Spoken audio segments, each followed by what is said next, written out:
I cannot believe it is another Monday night. You know, Monday nights, they come so quick. And before you know it, it's Monday night again. It always seems like it's Monday night because here we are. And it looks like we are trying to go live, and I believe that we are. So let's go ahead and say hello to everybody in the super chat. We got Bonnie, Silly Bon Franz. Okay, you got a new one in there. I didn't know that. That's pretty cool. We got Aurora PPG in the house. We got Eric Von Eric. What's up? Jim from Canada A, Will Fly, and Mr. Dana 54. Welcome, everybody. We got a lot of people in the chat, so make sure you say hello to Will Fly from Will Fly PPG because we're going to be giving away a lot of cool stuff today.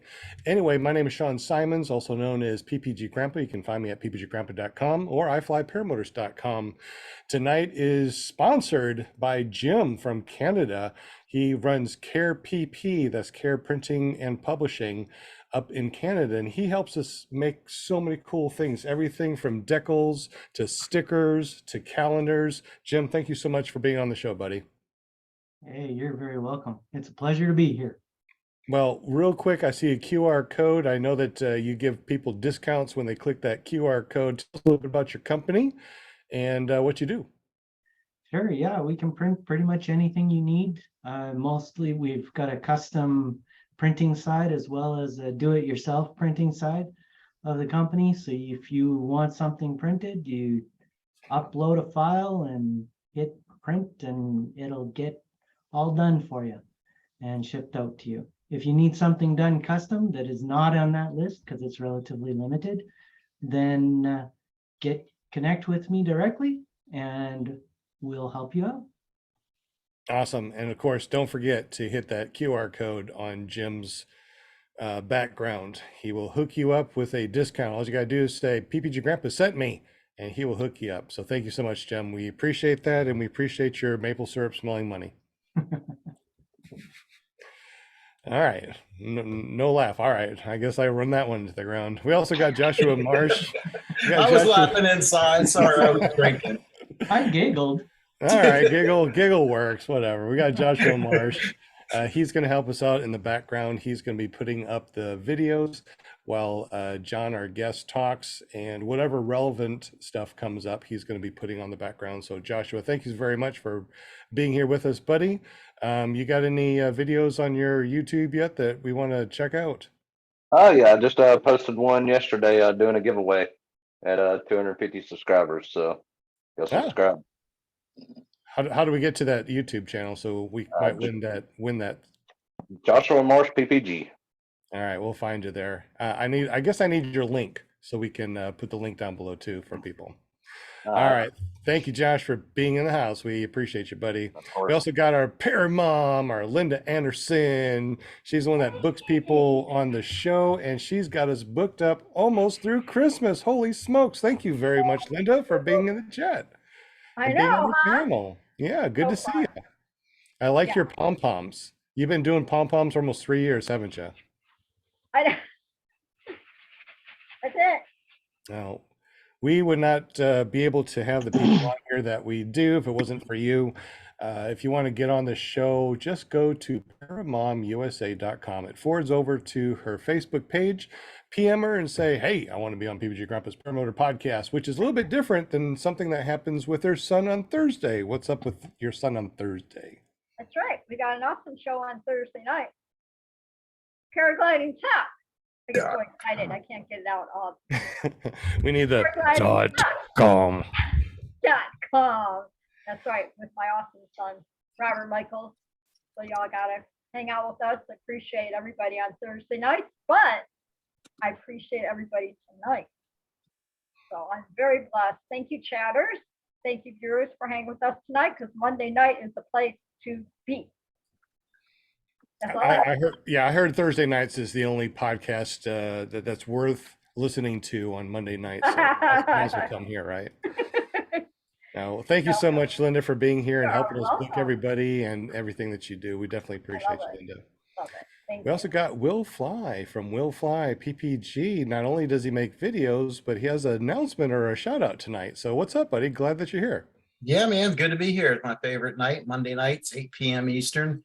Yeah, I went to spend the weekend with my buddies. About 8 or 9 of us got together and had a little mini fly-in and met up with Susan Ray, and she gave me this awesome shirt, Aurora PPG. Thank you, Susan. Thank you, Aurora. Just wanted to read their mission. It's a worthy goal. Its mission is to increase the participation of women and girls in the sport of powered paragliding through experiences, education, training, and community, with a focus on its use and overcoming and trauma, past trauma. So right on, Susan, worthy goal, and thank you for the shirt.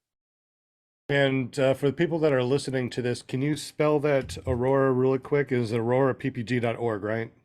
Yes, AURORAPPG.com. .com or .org? Oh, .org, excuse me. If Okay. you go to .com, it'll take you over to .org, but it is .org. All right, good deal. Well, thank you so much for that. And Susan Ray, thank you so much for getting us that information so we can put it out there. But tonight is not about us. It's not about me. It's not about the people on the panel. Tonight is all about John.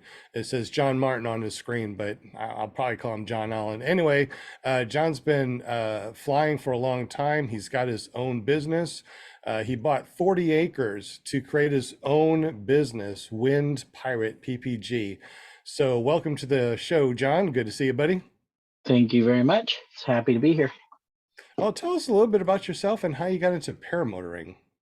Yeah, so I grew up in Southwest Idaho.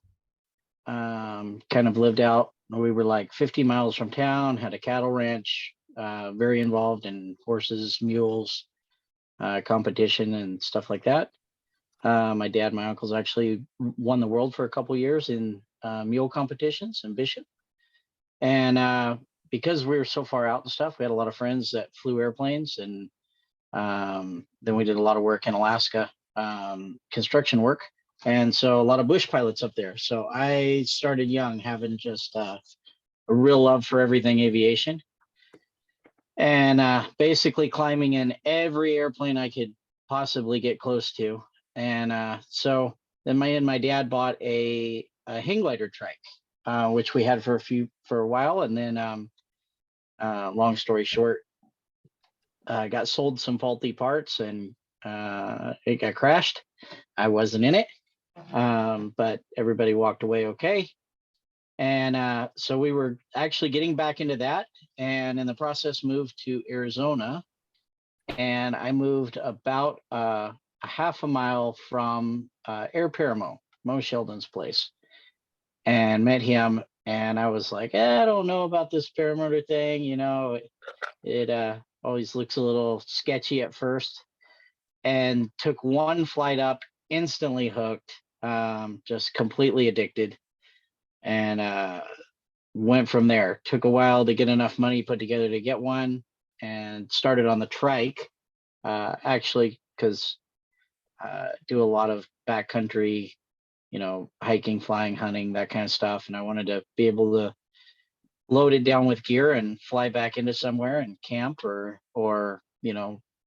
leave and go hike out of it, that kind of thing. So I started trike flying, and then eventually went over into paramotor, like into the foot launch stuff.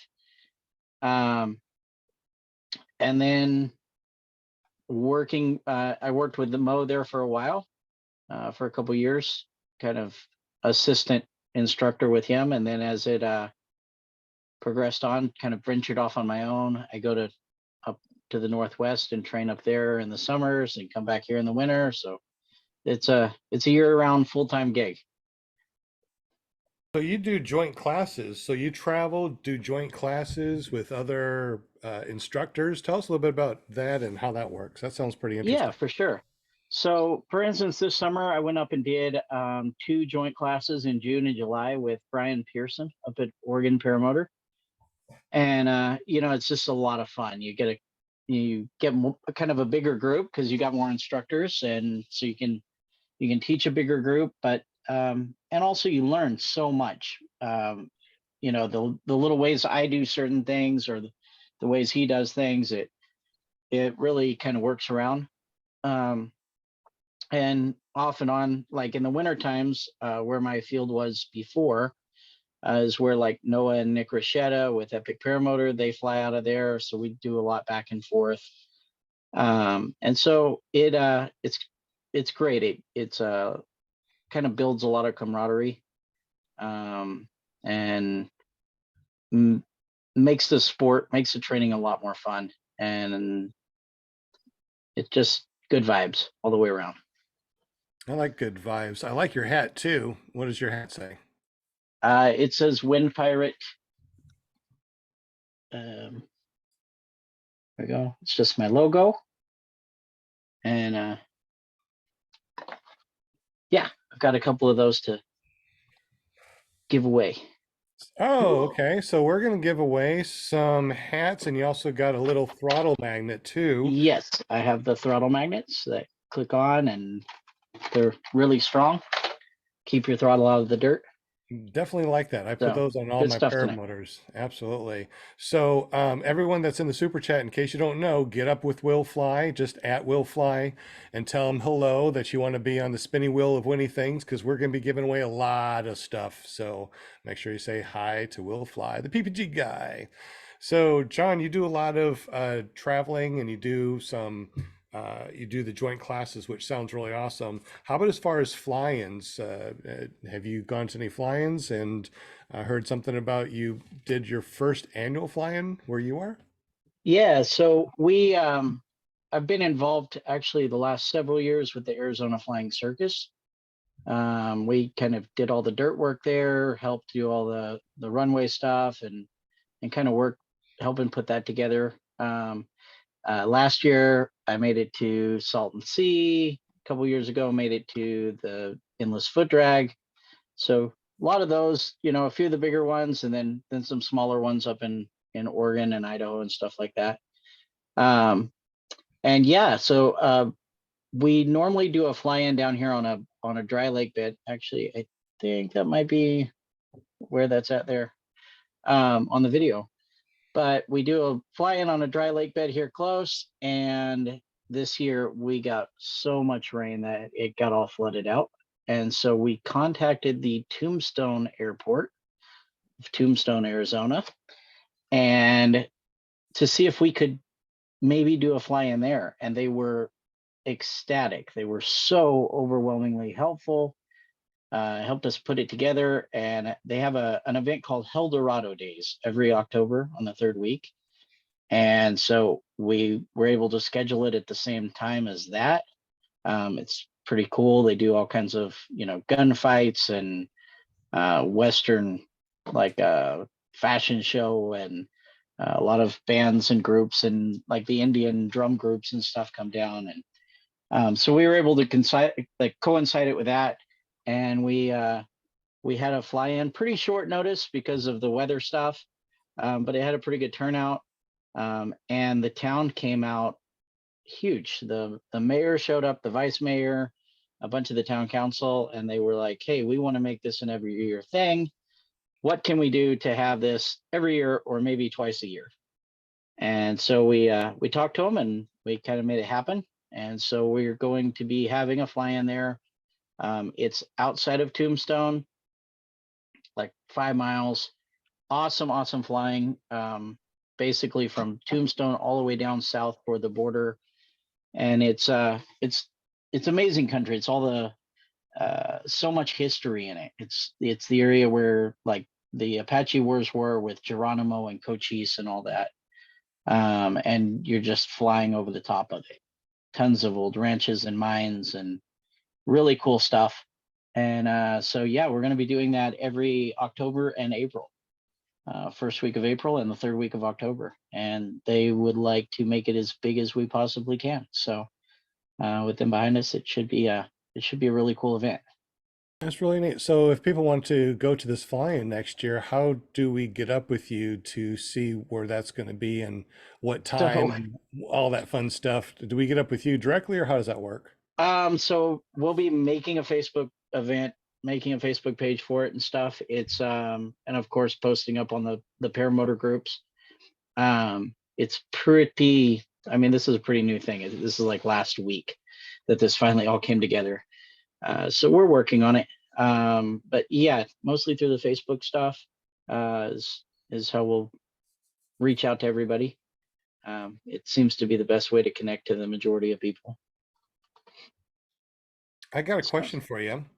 I haven't flown in the desert yet. So have you flown like, inward where it's nice and green and not a desert? And what's the difference between desert flying and green flying? I'm only saying green because from Arkansas, the natural state, we got trees and green as far as the eye can see. yeah, So what's the difference between green flying and desert flying? yeah. So I've done a little bit of all of it. The desert flying thermals are a much bigger factor. Thermals are huge out here, especially as we get more into summer. They come on really powerful pretty early. So you got to be really, really, on point for for knowing what, watching for thermals, making sure you're not flying too late in the day. It's not very forgiving that way. On the flip side of that, you can land a lot of places in the desert. We're not dealing with trees. And you can really get down, fly down inside of sand washes, that kind of stuff. The low level flying in the desert is really, really cool. There are cactuses that are not very friendly, and it's not a great thing if you go down in them. I've got a buddy that he always tells everybody that he flies with a pistol just in case he goes down in a big batch of cactus. He can end it before he hits the ground. Oh my gosh. That must be really bad landing into Yeah, a it's not cactus. good. We had a friend in North Phoenix that actually ran into a patch of cholla, which they look really nice and soft and fluffy, and they're not. They're actually called jumping cactuses because Yep. if you just barely brush them, they fall off and stick to you. And he had a motor out, got it fixed, and went to launch, and the wind had changed, and he ran right through the patch of it, fell down in it, and had Uh, like several hundred needles all stuck in his stomach and his thighs. And he said when he took his shirt off, it peeled off like Velcro. uh, Cactus has And never been my friend. I lived in Arizona 40 years, and I like, uh-uh. They hurt. yeah, Even yeah, the we baby kind of ones, try to get even rid the of them little everywhere baby we can. plants. Yes. Yeah, they So hurt. you started triking originally before you even foot launch. So why did you start Yes. to trike first and then go into foot launch? So I was really interested, initially getting into it, of doing backcountry flying, and being able to load a lot of gear on, take off, go out in the desert, land, go hike, go camp, that kind of stuff. So the trike really appealed on that side because I can carry 100 pounds of gear and it's not that big of a deal, um, where I'm not having to run with it. And for some stuff like that, I still think I love the trike. And also when there's no wind, I absolutely love the trike. So everybody kind of laughs about it because if we go out to the field, they're like, "Hey, you gonna foot launch today?" And I'm like, no, I gotta run." so, so the trike makes it really easy for like crosswind, downwind landings, that kind of stuff. But it does take a lot of precision wing control. It's less forgiving in the fact that you can't just sidestep and run under the wing. True. And typically need a little bit, a little bit more room or less rocky ground.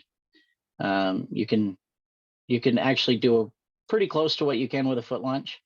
But the main thing is they're a little harder to carry around than, you're not going to put it in the back of your Prius if you have one. Is that why you went from trike to foot launch? Was because of having to carry that big thing around? Yeah, that, and just kind of wanting to do all of it. Just I love the foot launch. I love the freedom of it. The ability to throw it in your car if you're going out for the weekend. It's not a huge thing. Really easy to move around. I have the Parajet Maverick Sport where for the school, they're super nice where, you put them all in the bag and stuff them in the front of the trailer. When you're doing the traveling classes, I can fit 4, 5 foot launches in the place of one trike. They don't take up near the room. And yeah, so still do a lot of trike stuff though. And then my dad also flies, and he flies a trike. Yeah, So we fly together all the time. I love the trike. I have to admit that, trikes are really good, especially when you go to a fly-in. People just don't realize that if you have a trike at a fly-in, you sit down and you just, trike yourself over to the other side of the field where nobody is, lay out, go launch, go fly around, then land in that same area, and then just trike yourself back to where your campsite is. I mean, there's no humping this thing around, 70 pounds plus your wing. It's a lot of weight to walk across the field. So you might want to Yeah, think you about, just pick up your wing and stuff it in your lap and drive around with it. yeah, absolutely. And there's bolt on, and then you have the do you have any bolt on like retractor trikes and stuff like that? Or are you Um, talking about an actual trike itself? yeah, so typically I do the larger, heavier duty trikes. Like I have the HS-Com Condor, I have the Air Paramotor Grasshopper, those type of trikes. Just because, like I said, the backcountry stuff, they're a lot more rugged, they're tough. You got a good roll bar. I have flown the smaller, the bolt-on trikes, and actually, I was in the last year after Salton Sea when Parajet put out their like E-flyer. They put me in the video for it because I flew the Parajet Maverick trike around, and I absolutely loved it. But I find typically on a lot of the small, kind of homemade trikes, they put too short of a wheelbase on them, and it makes them really tippy, like a 3-wheeler. Yeah. And so if you get a good wide wheelbase, you get a good solid cage, then they're great. But yeah, most of the time the bigger trikes, and then I use trikes for all of my tandem flights for the school because it's just so much easier to not get somebody hurt. Yeah. You don't have to carry them if they don't run far enough. You don't face plant on them if they decide to set down, 10 feet after you start. So all they have to do is just sit there and not do anything. So I really like it for that. That's awesome. Let's see. Panel, any questions in the super chat that we need to ask John? Yeah, there's a couple there. Bill H was asking, he wants to know if it's dusty over there. I think he was referring to the fly-in. So at the fly-in, no. Well, they have some dirt area. They're working on grass and spots. And then they have a pretty good size paved tarmac along with the runway.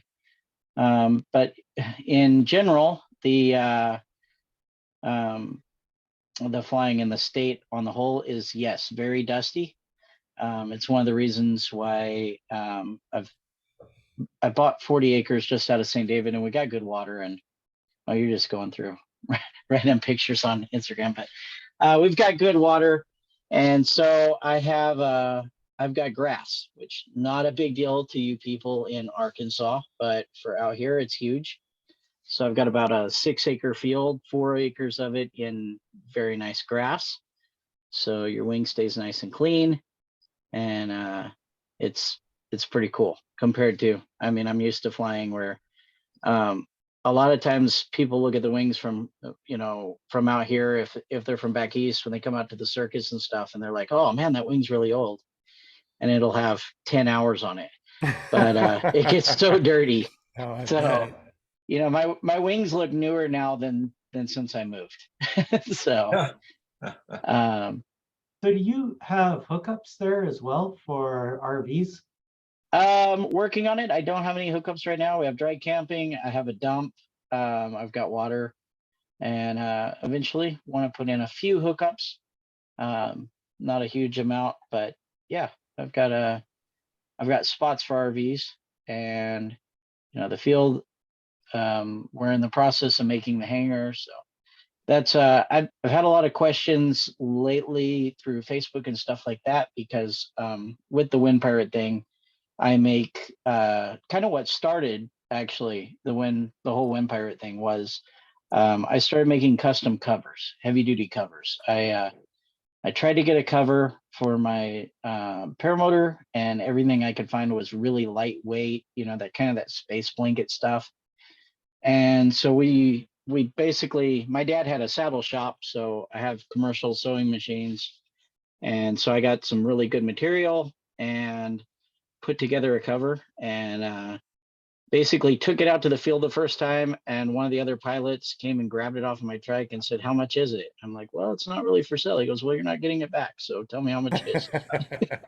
And so I started making them and selling them, and got quite a few of them out.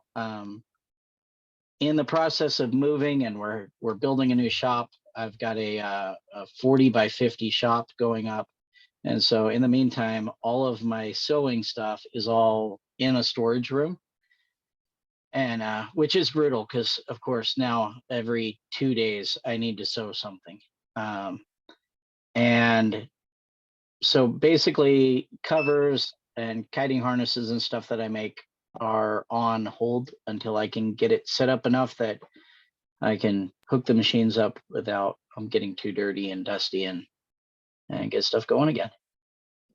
I can tell you this, that was one of the very first things I wanted to purchase, and I got one of your paramotor covers, and those things are freaking heavy duty and such a cool logo, man. I love it. Thank you. It actually changed a little bit, if Yeah. you notice from the one on your cover. Yeah. So originally I had this logo, and then I had a guy come to me and go, "Hey, I can make you a way cooler logo." And I'm like, I like my logo. And he he made this one that's on the hats, and I'm like, "But I like my logo. I mean, that's cool." So I sent it to like 30 people, and every one of them was like, "Oh no, the new logo's better." So I was Yeah. like, "Okay, looks like I'm changing my logo." Nice. Well, But yeah, it's definitely a quality cover, no doubt.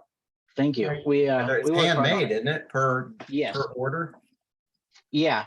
We will sew up a few of them that are, the kind of the stock size. Most paramotors uh, uh, will fit the same size cover, within an inch or two. There's just a few like Scout, the Gravity, Mavmax, Parajet, a couple other ones that are a little bigger hoop size. And so, those are a little more custom. But yeah, we normally make them to order, or may have one or two in stock just because we make a couple at a time when we make them. Are they just a cover, or are they like a completely enclosed bag? So they cover over the top. They are a drawstring on the bottom, so they don't zip up. I think I had some pictures on there of them, but they drawstring shut because the problem is if we kind of looked into making them fully enclosed, and then if somebody put a reserve on their seat, they wouldn't fit anymore. And I wanted it to where if all of a sudden, your paramotor leaked gas or oil or something like that, it wouldn't just pool up and set in it.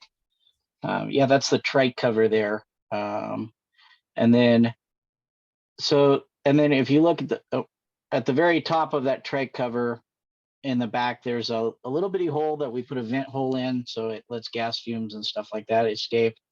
But the rest of the material is all, they won't claim it's waterproof because the company makes material for sailboats, and they said if they make anything that they say is waterproof, you have to be able to like sink a boat and it still hold water out. But they're very water resistant. I've actually made a bag out of them and put water in it for days and it didn't leak.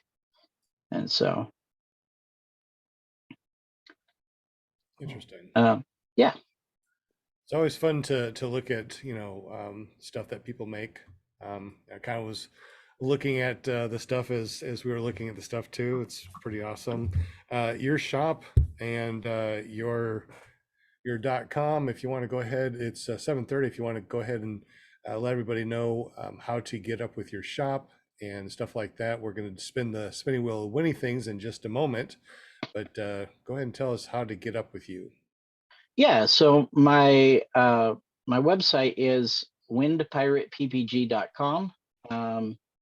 The store on it, like I said, I've been moving, so a lot of the stuff in the store shows out of stock until I can get back to making it.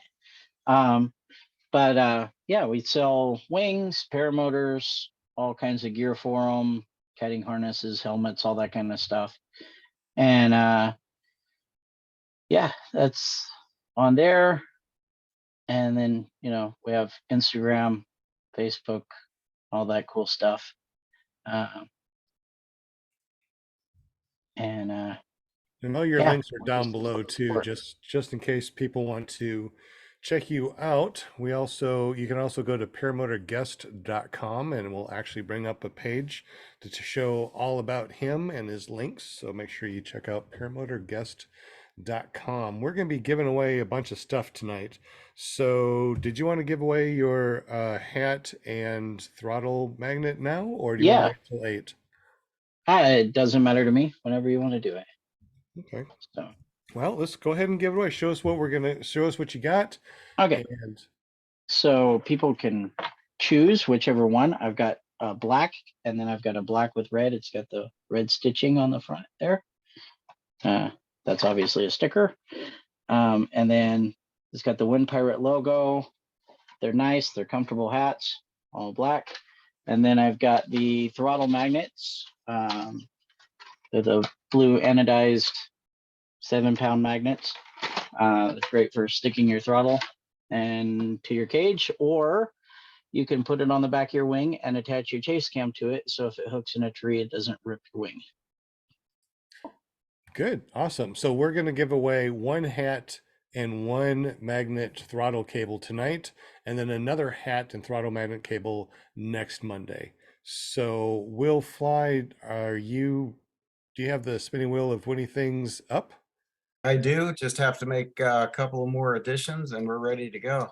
Okay, since you got all their names that are on there, and you don't have to go through the super chat like I would have to, would you like to say hello to everybody in the super chat? Yeah, sure. And it gives them a chance to tell me if I've missed anybody.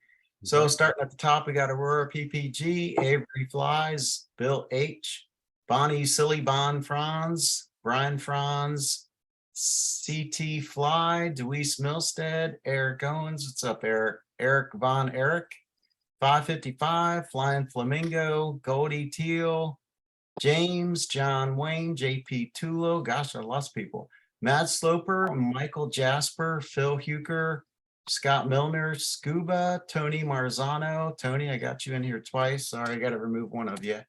William Garland, Yankee Paramotor, The Dro, and Mike Thompson. Hopefully I didn't forget anyone there. Yay. Tommy Sutherland, I'm going to add you, buddy, just so you're right. Did you see Avery Flies popped up and says Awesome that chatters. he wants to be on here? Did you get Avery? I got Avery. Yep. Okay. And Scuba? Scuba, we have Scuba. All right. I'm kind of going up there too. I think that we got everybody. The Van Lander. What's up, man? Right. Thanks, chatters. We got lots of people in the house. We Good got luck to y'all. 37 people watching and 12 likes. Come on, guys. Punch that thumbs up for us. That really Yeah, helps our come on. metrics a little You bit. punch the thumbs up once if you like us, and if you don't like us, you punch the thumbs down twice. That's what I've heard. Yep, that is true. People are like, why twice? Because you click it down and then you click it again, it goes away. That's why. So we are going to be giving away the hat from Wind Pirate, windpiratepbg.com.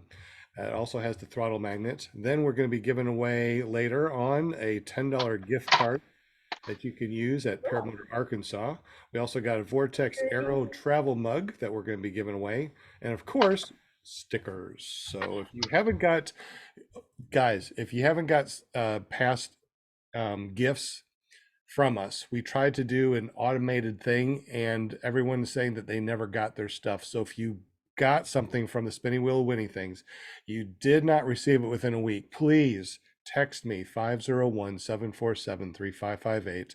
Let me know that you didn't get it, and we are going to figure out what happened, and we're going to get it to you. All right, Will Fly, are we ready? Yeah, can I say one thing about that, Sean? Yes, yes. The stickers, when I first got into the sport, I never really understood the reasoning behind the stickers until, so I had like all this box that I collected all these stickers and I just kept throwing them in the box and then went to my first flying and it all made sense to me then, So whether you're going to put it on your trailer, on your car, or on a board or whatever, yeah, man, just have something where you can proudly, display the stickers. It's a lot of fun too, going around collecting them. And so, I yeah, thought that's ready? what you just cover up the cracks in your prop with. Well, yeah. In an emergency. Yeah, absolutely. That's awesome. That'll cover a hole about this big. If you got a hole that big, just put a sticker over it. If you can't see it, it's not a problem. Exactly right. Here you Exactly go. right. Yeah, let's see. Did I share the right one? Is it showing? Yep. I see Yes. it. All right. So y'all ready? Let's do it. Yeah, let's do a little bit longer spin on it. It's normally just a quick spin and it's there. Try to do like a longer 30-second spin or something, because I think I greased it pretty well. I'll see if I can grease it a little bit better. all right, grease it good. Deweese. Oh, it's Is it close. Deweese? Is it Deweese? Oh, Deweese man. Milstead. Woohoo! Sorry, Eric. Congratulations, Deweese. Yay! All right, Deweese. So what we're gonna do is go to Paramotor, Arkansas, and make an account if you haven't done so already. And I will get up with you through there and get you over to John so he can send you out that hat and that throttle magnet. Yeah, let us know, red or black too. Very All right. cool. Well, thank you. Congratulations, Dewey. So right on. you guys don't go anywhere. We still got a lot of stuff that we're going to give away. So we're going to give away at about 8 o'clock when we go to our after show. We're going to give away some more stuff. Are we All done right. with the spinny wheelie now? Just for this moment, don't delete it. Okay. Please don't delete it. All right. Hey, I got a James got question. another question too. Okay. He wants to know, John, do you offer rentals for people who travel out west? Yeah, at times I do have school equipment that I can rent. I obviously I kind of filter that pretty heavily. Sure.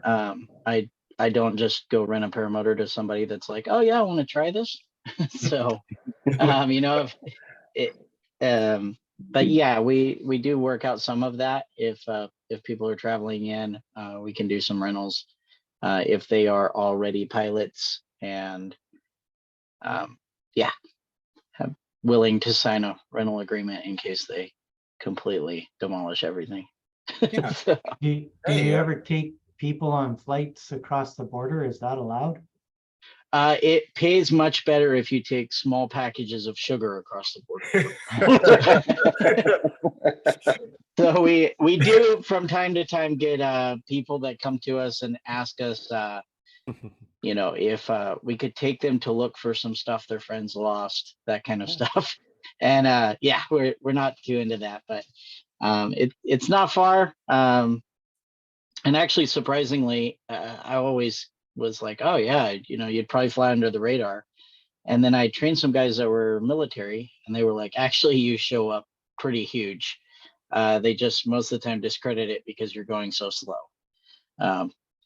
So if you were considering flying across the border, just something to keep in mind.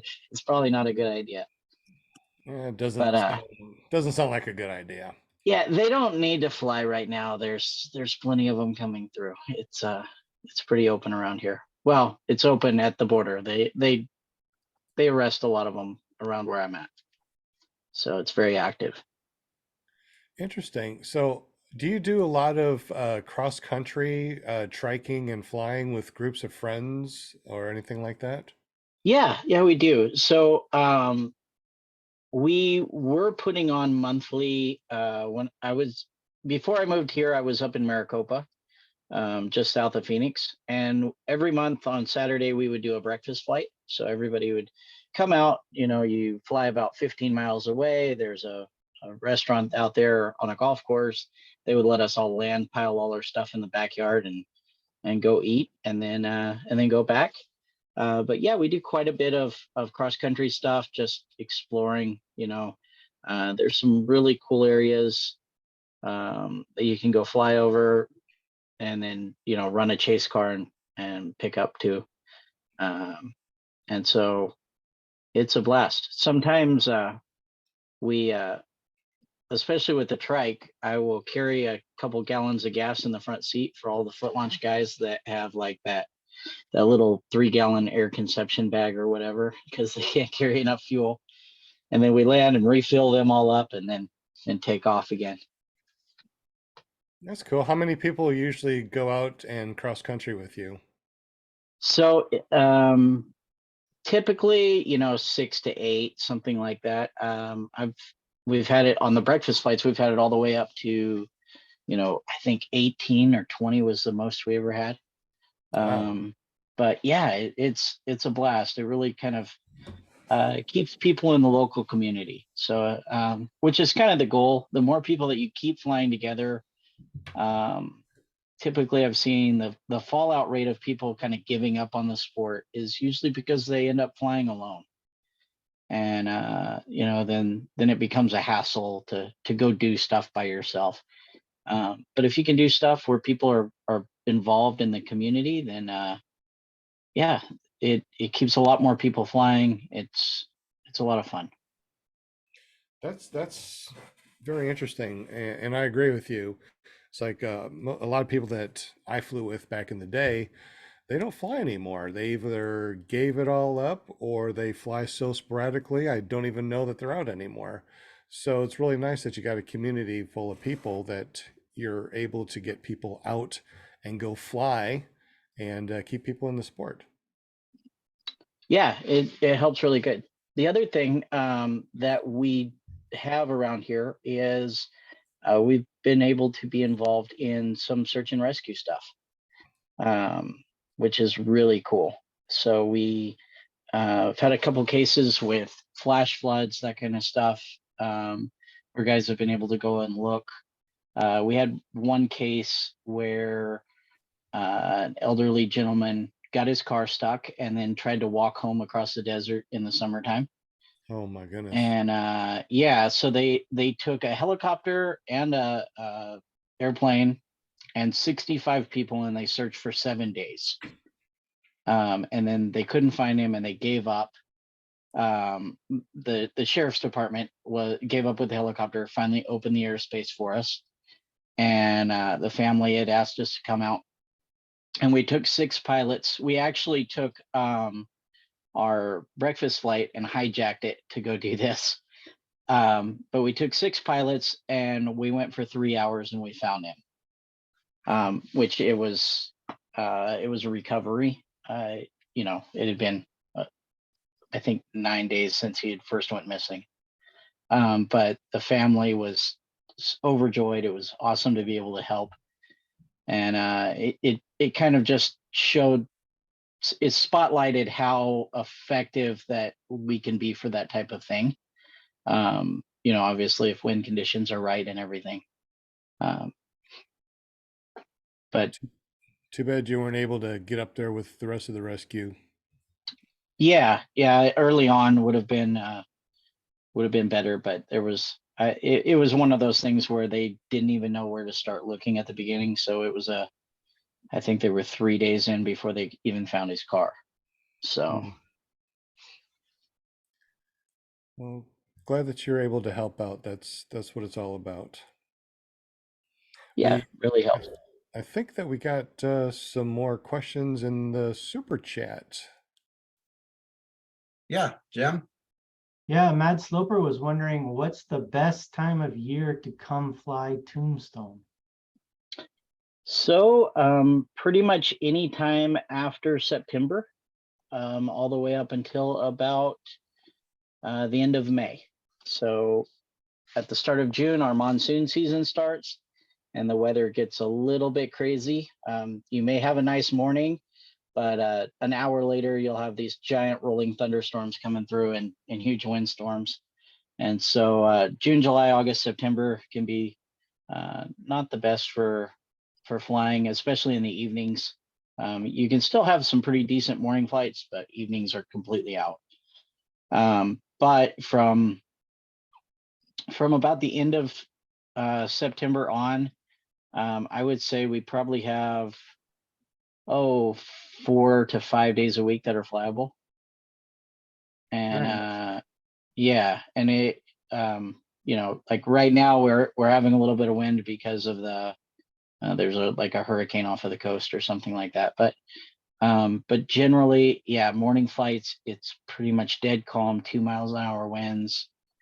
And then in the evenings, the wind will pick up a little bit, 6, 7. And right now, Oh, you're muted. Did we lose him? Because I Lost lost his him. audio. hold on. It's working. Yeah, Okay, there we we hear go. you now. It kicked off my Bluetooth though. Oh, that's all right. We hear you really good now. Oh, there we go.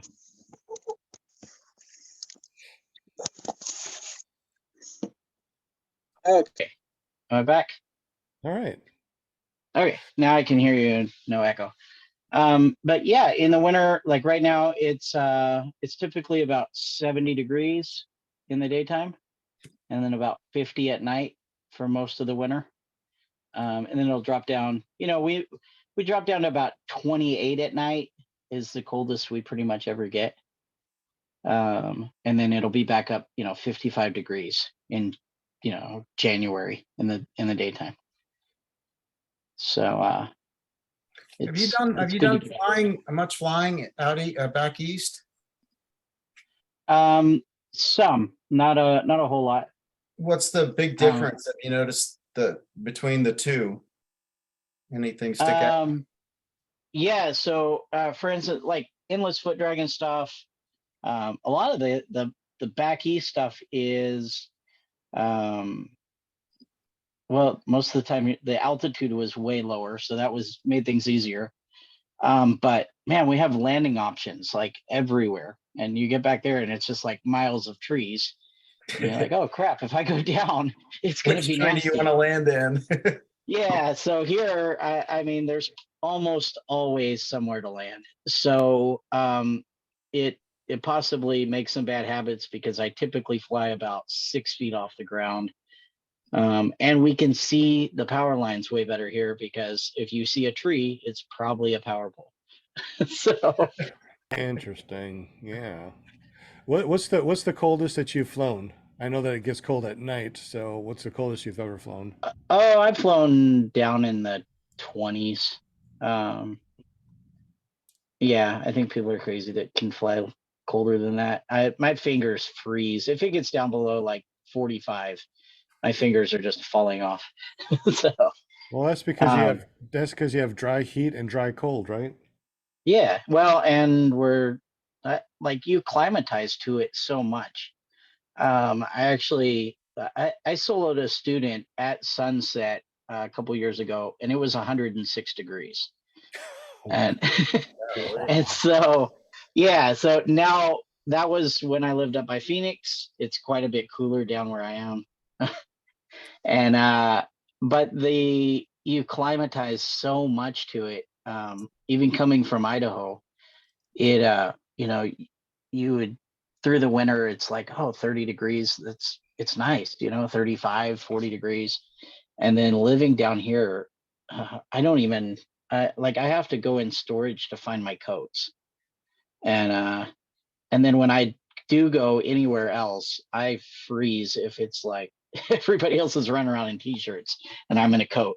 And so you definitely adapt to it. I hear you. Hey, Josh, can you go back a couple to where you could see the trike on the back of the airplane? I'm sorry, not airplane, the car. There it is. So this is a trike on the back of a car. How does that work? It's just a hitch carrier. Uh-huh. It's just a bar that goes in the hitch. Normally without the cover, you can see it, but it comes out kind of in a T shape. and then one bar goes to each axle right by the tire, and then the other bar comes straight out and attaches around the frame up close to the front tire. Okay. And This then the is two straps that you see there just stabilize the whole thing. okay. And guys will get really creative. Like for instance, this one, I custom made the cover with a Velcro slot, because if you look right at the front of the trike, he has a set of tail lights that are he mounted there.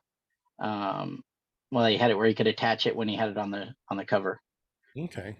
So I had a slot put in the cover to make that kind of work. That is really cool.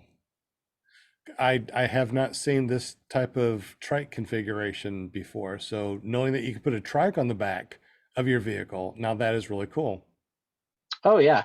So Sweet. there's like this style. Then I also have a rack that sits on the bed of a regular pickup, and then it's got a couple of long ramps, and you just roll them up.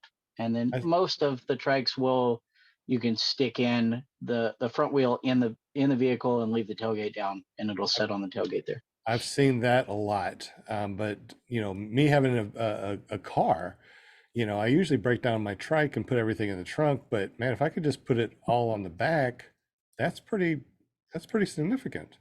Yeah, it helps a lot not breaking it down, because then like me personally, I opted for the cargo trailer thing, and I love it because you don't break anything down, your wings all go up. But the other thing the carrier is awesome for is if you have an engine out somewhere, way out, you can throw that in the back of a truck, take off out there, and it's really easy to pick up and get out of there. So That's important. yeah. That's Sure, important. Altmaier wants to know if that ever hits driveways when you're backing out. That one doesn't. Well, I mean, I guess it could, but if you put it on a small car, like you're a little low car, typically you put that the adapter that goes in the hitch and raises it up like a foot, because otherwise the front wheel will drag.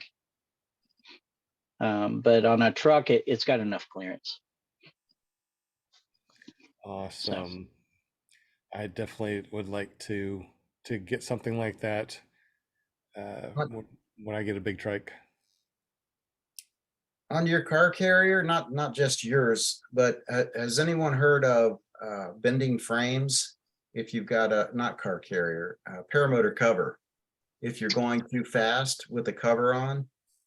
So yes, on only on one brand of paramotor have I had that issue. And then again, not this isn't your brand specific. Yeah. This is any cover. Yeah. So it does catch, if you have it on a truck or an SUV or a van or something that catches that wind, it typically you don't have any kind of problem with it.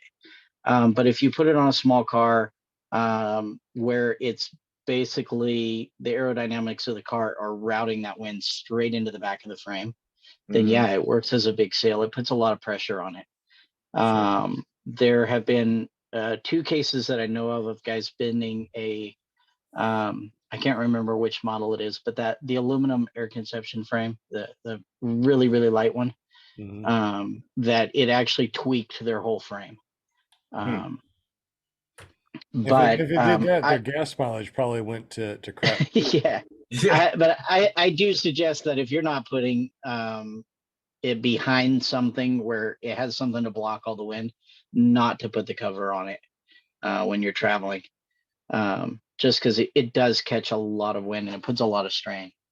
Sure. So the cover is pretty much when you're like at a fly-in and you cover it just because it's going to be out and you don't want it full of dew in the morning or something like that. Yeah, or rain, dust, all that. It really helps. I mean, one of the guys that bought one of my covers was at Bad Apples a few years ago when it got completely doused. And actually, I think it might have been Woody, Gamertag had one of mine, and he took a picture, and everybody's like scrambling to get their stuff, and he's just got it sitting out there in the rain. He's like, "Thanks so much. This thing's awesome."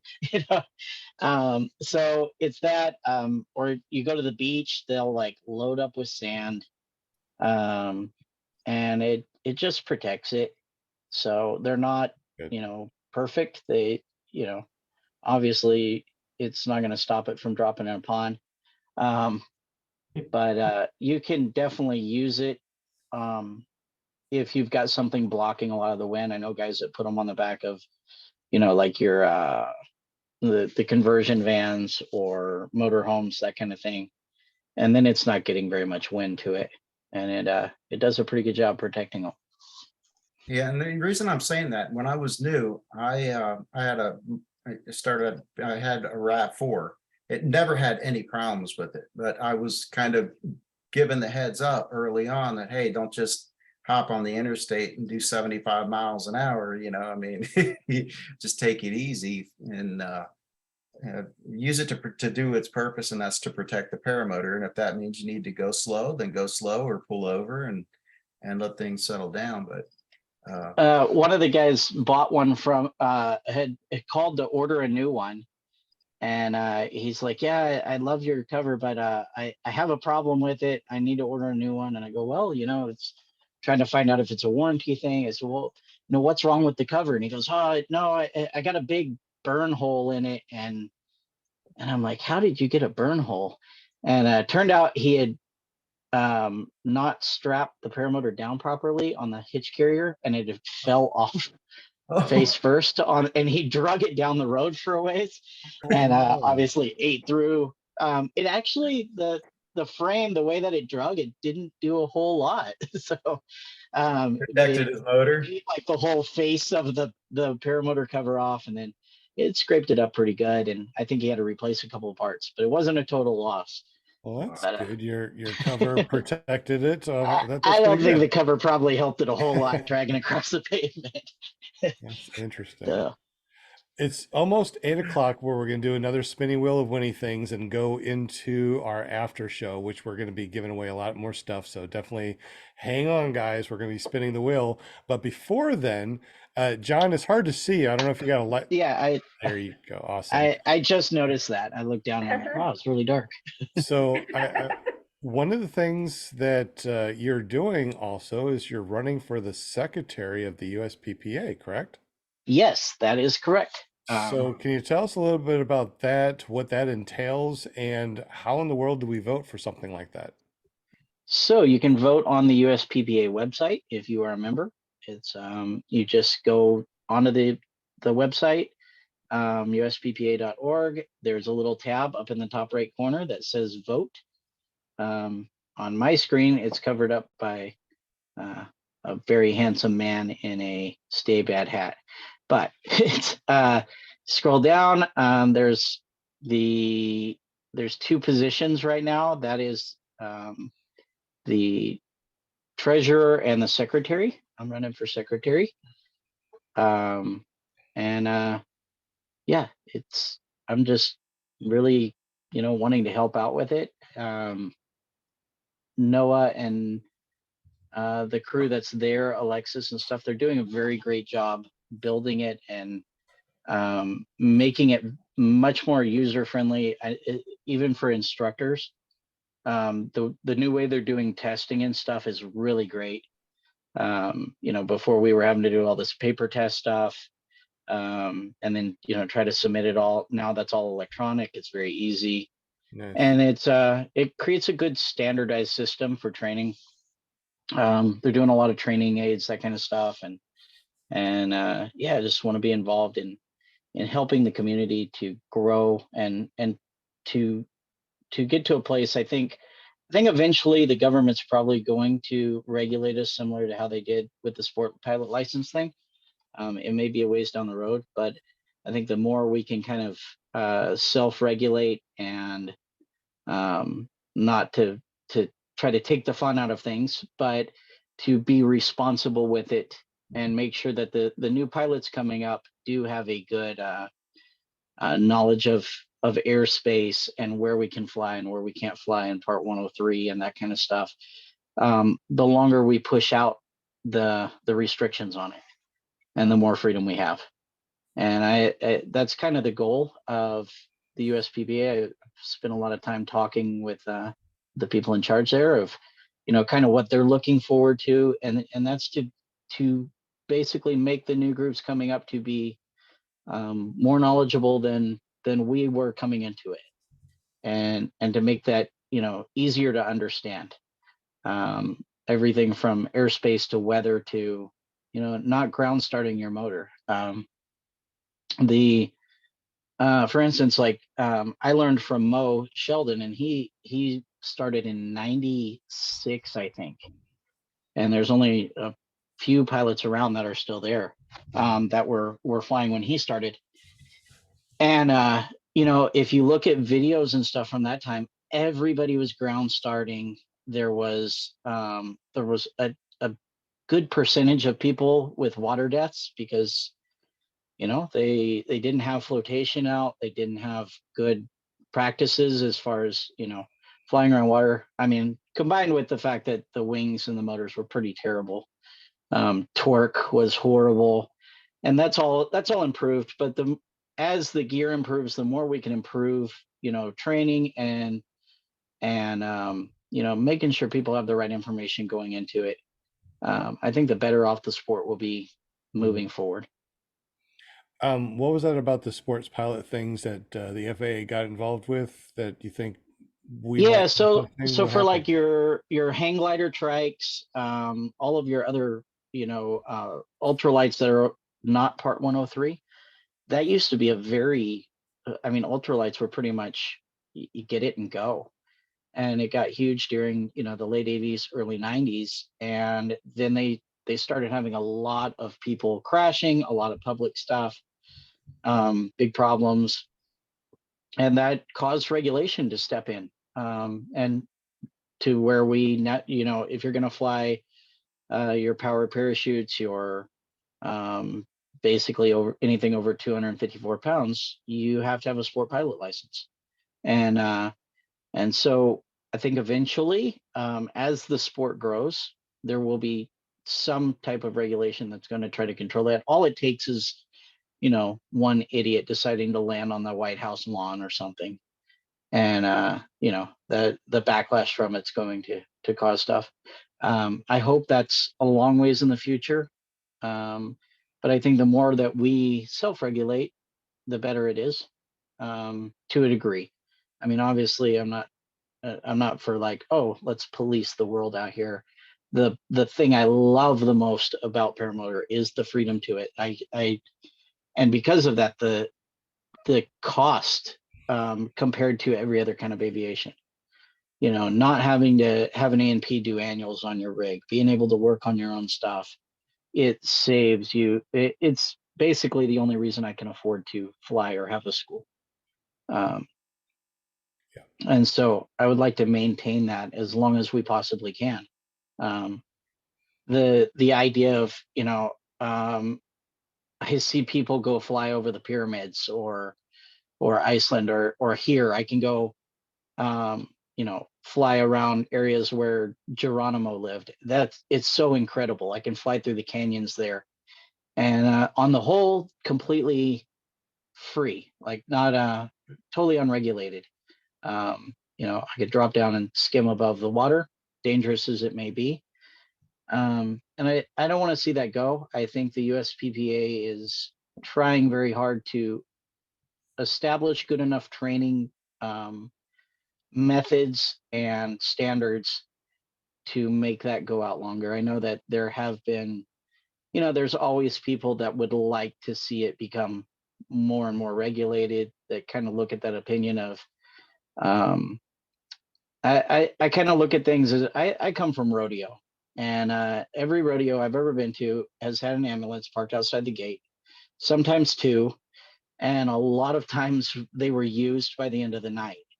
And some people see that as completely, idiotic. Why would you want to take these risks? You shouldn't be allowed to. Strapping yourself to a couple 1,000-pound bull is, if you're using common sense, pretty dumb. I would do it. But it's also a lot of fun. It's fun to watch. I know, as soon as It's you fun to said watch. rodeo, Fun to watch because you're I'm not like, going to do it. rodeo? Rodeo? Yeah, it's one of the kind of funny things coming into the paramotor stuff and fly-ins. And I actually had a conversation with Carson at Endless Foot Drag, because he kind of comes from horses and that lifestyle. And he's like, like everybody's very, and you should be to some degree, but like so safety conscious that they're like, you can't do anything. And he's like, man, I can't even get hurt doing this. This thing's going way too slow. And and it is a good point. I mean, you come from motocross and stuff like that, and you're doing 80 and not 25. And so I have a lot of people that are like, well, on my trike, I don't have, you get into the whole argument of it. I don't have a reserve on my trike. It's not that I think reserves are bad. It's just that I normally have to climb to clear barbed wire fences or power lines. And so reserve is pretty much something I can throw at a tree in front of me and hope it softens the landing a little bit. I very, very, very rarely fly over, 200 feet.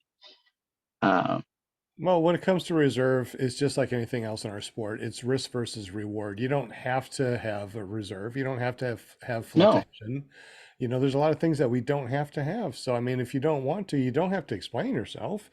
If you don't fly with a reserve, you don't. But if you end up at 200 feet and that canopy or your A-line snap for some reason, you got plenty of time to throw a reserve and land safely. Oh So, yeah. And I, I'm very much, if you are going to be, especially if you're going to be doing any kind of, aerobatics or flying, mountain flying during the middle of the day, absolutely carry a reserve. It's crazy not to.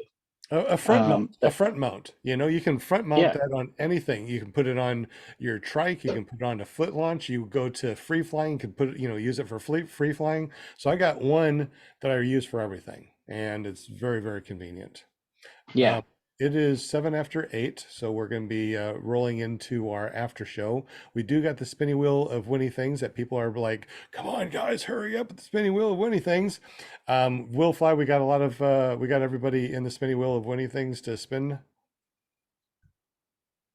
I hope. You're And muted, Will.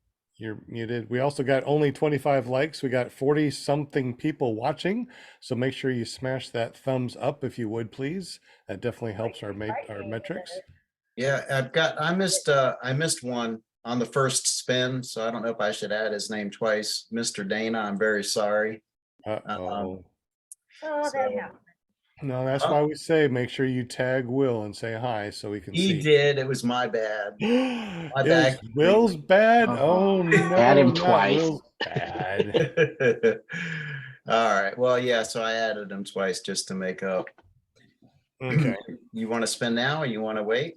What do you Well, want? let's go ahead and spin now and spin at 8:30, and then we'll I think that will be the last of our spins. So let's go ahead and spin for a Vortex Aero awesome mug. It's a travel mug. Not only does it have 1, 2, 3, 4 pieces, you can drink your coffee out of it, and it has a top part that you can actually put on the top too, and an anti-skid mug that you can take on and off depending on your car or your flying situation. Because hey, you can actually take this flying. I'm gonna have to take this flying with some hot coffee up there. Actually, I just got one of those the day before yesterday. It's pretty cool. I like it. They are really, really solid. They're not like a cheap thing that you most of the time you think, okay, I'm gonna get something free, so it's cheap. This is, I would spend $30 on it, without even, blinking an eye. It's like that's $30 worth right there. Especially with the way that the price has gone up. Yeah, it's definitely $30 now. Anyway, if you haven't done so already, go to paramotorarkansas.com, make yourself a Account. account. There you go. That big word. Yeah, account. Make yourself an account, and we're going to be giving away really awesome gift cards and other things on that site. So make sure that you have an account, because sporadically we go through the new accounts and we just send off new gift cards. So if you are on there, you might get a free gift card. So make sure you sign up and get a gift card. And this is what we're going to give away right now. We're going to give away a $10 gift card, and we're going to be Right. adding in a lot of stuff to this site. It just went live on the ParamotorArkansas.com today. We've been beta testing it for a while, but yeah, this is going to be really good. We're going to have all sorts of cool stuff. So $10 gift card to ParamotorArkansas.com All right. and Vortex Arrow Travel Mug. What should we do first? Wow, that's a good question. How about this? When you win on the first round, you pick $10 gift card or a Vortex Arrow Travel Mug. Can I spend the $10 gift card for anything? Anything. Really? That's a tough choice because I like that cup too. I thought you said you already got a cup. I did. I like it. You want another one. Yeah. All right.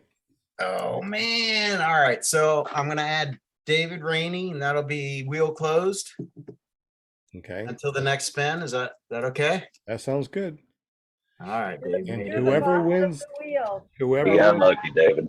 whoever wins this one, you get to pick I did grease it really well. a travel mug or a gift You're card. good. Yep. And if Here you we want go. to, and if you want to hold on to that gift card, we're going to be doing some really good Black Friday deals too in the future. That's cool. Well, you really did grease it, didn't you? I told you, man. That's good. I like it when it's greased. Looks good. Looks good. Good job. And definitely want to thank Will Fly. He puts a lot of time in the background and makes the spinning wheel of Winnie things a reality. Oh, man. Michael Jasper, So Yeah, fun. man. Welcome. you are a winner. So Congratulations. let us know, Michael. Do you want a Hey, travel mug congratulations, or Michael. a gift card?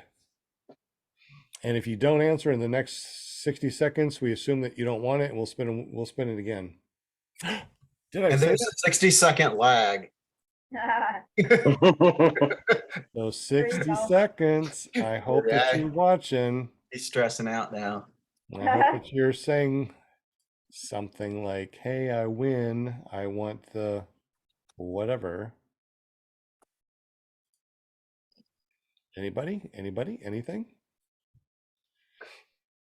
So I don't see Michael saying anything. Michael, if you're out there, definitely say, yay, I won, and I want the travel mug or a gift card. So let's go ahead and spin it again.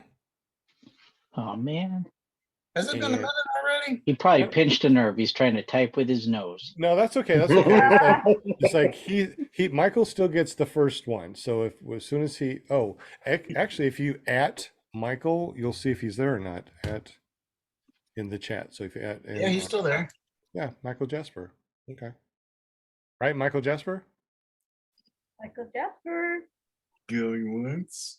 So you must say that you won, that you want something. Yeah. Something in the super chat. Just say, hey, I'm here. All right, so let's go ahead and spin it again for the second one, and that way we can see who wins.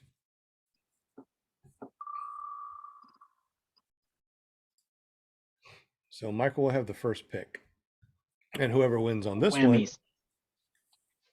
gets a second pick. Unless Michael doesn't say anything after the spin, then whoever Or- wins here can If pick. Michael wins again. Yeah.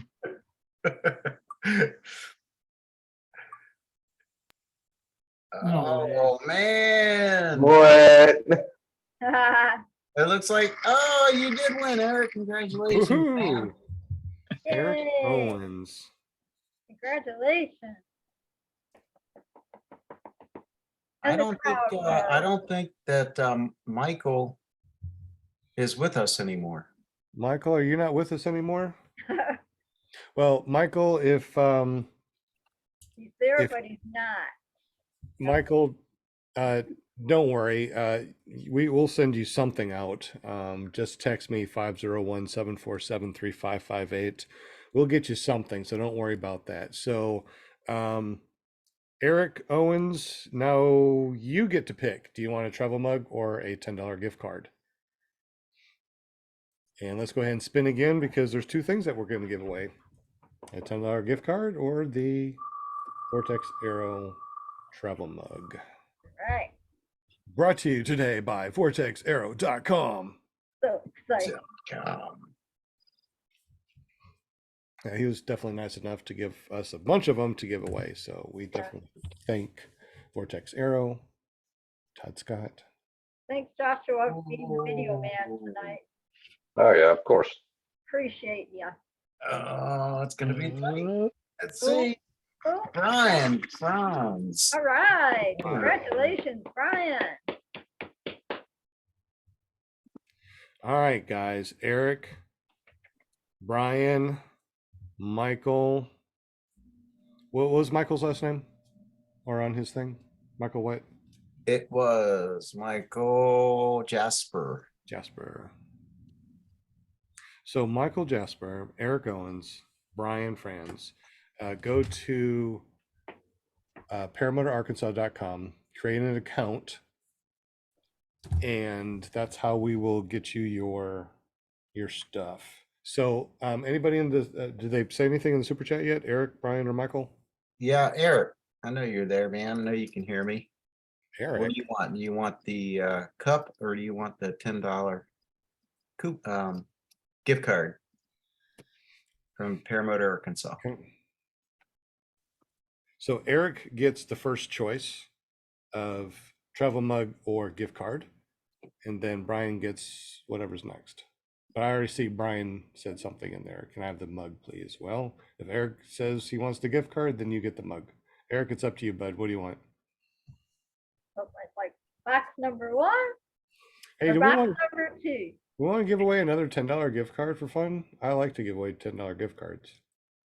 Now, right now, the shop is not full of awesome stuff. So hold on to that gift card because when we start putting out throttles, harnesses, helmets, and all that other stuff. Very cool. Eric Owens. Sorry, I took a phone call and it wasn't live. Okay, Eric, what do you want? You want the travel mug? Had to fast forward. Okay, just let us know travel mug or gift card. And that way Brian will get whatever's left. Actually, let's go ahead and spin again for another $10 gift card for somebody else while we're trying to figure out what Eric wants. That's mighty nice of you, Sean.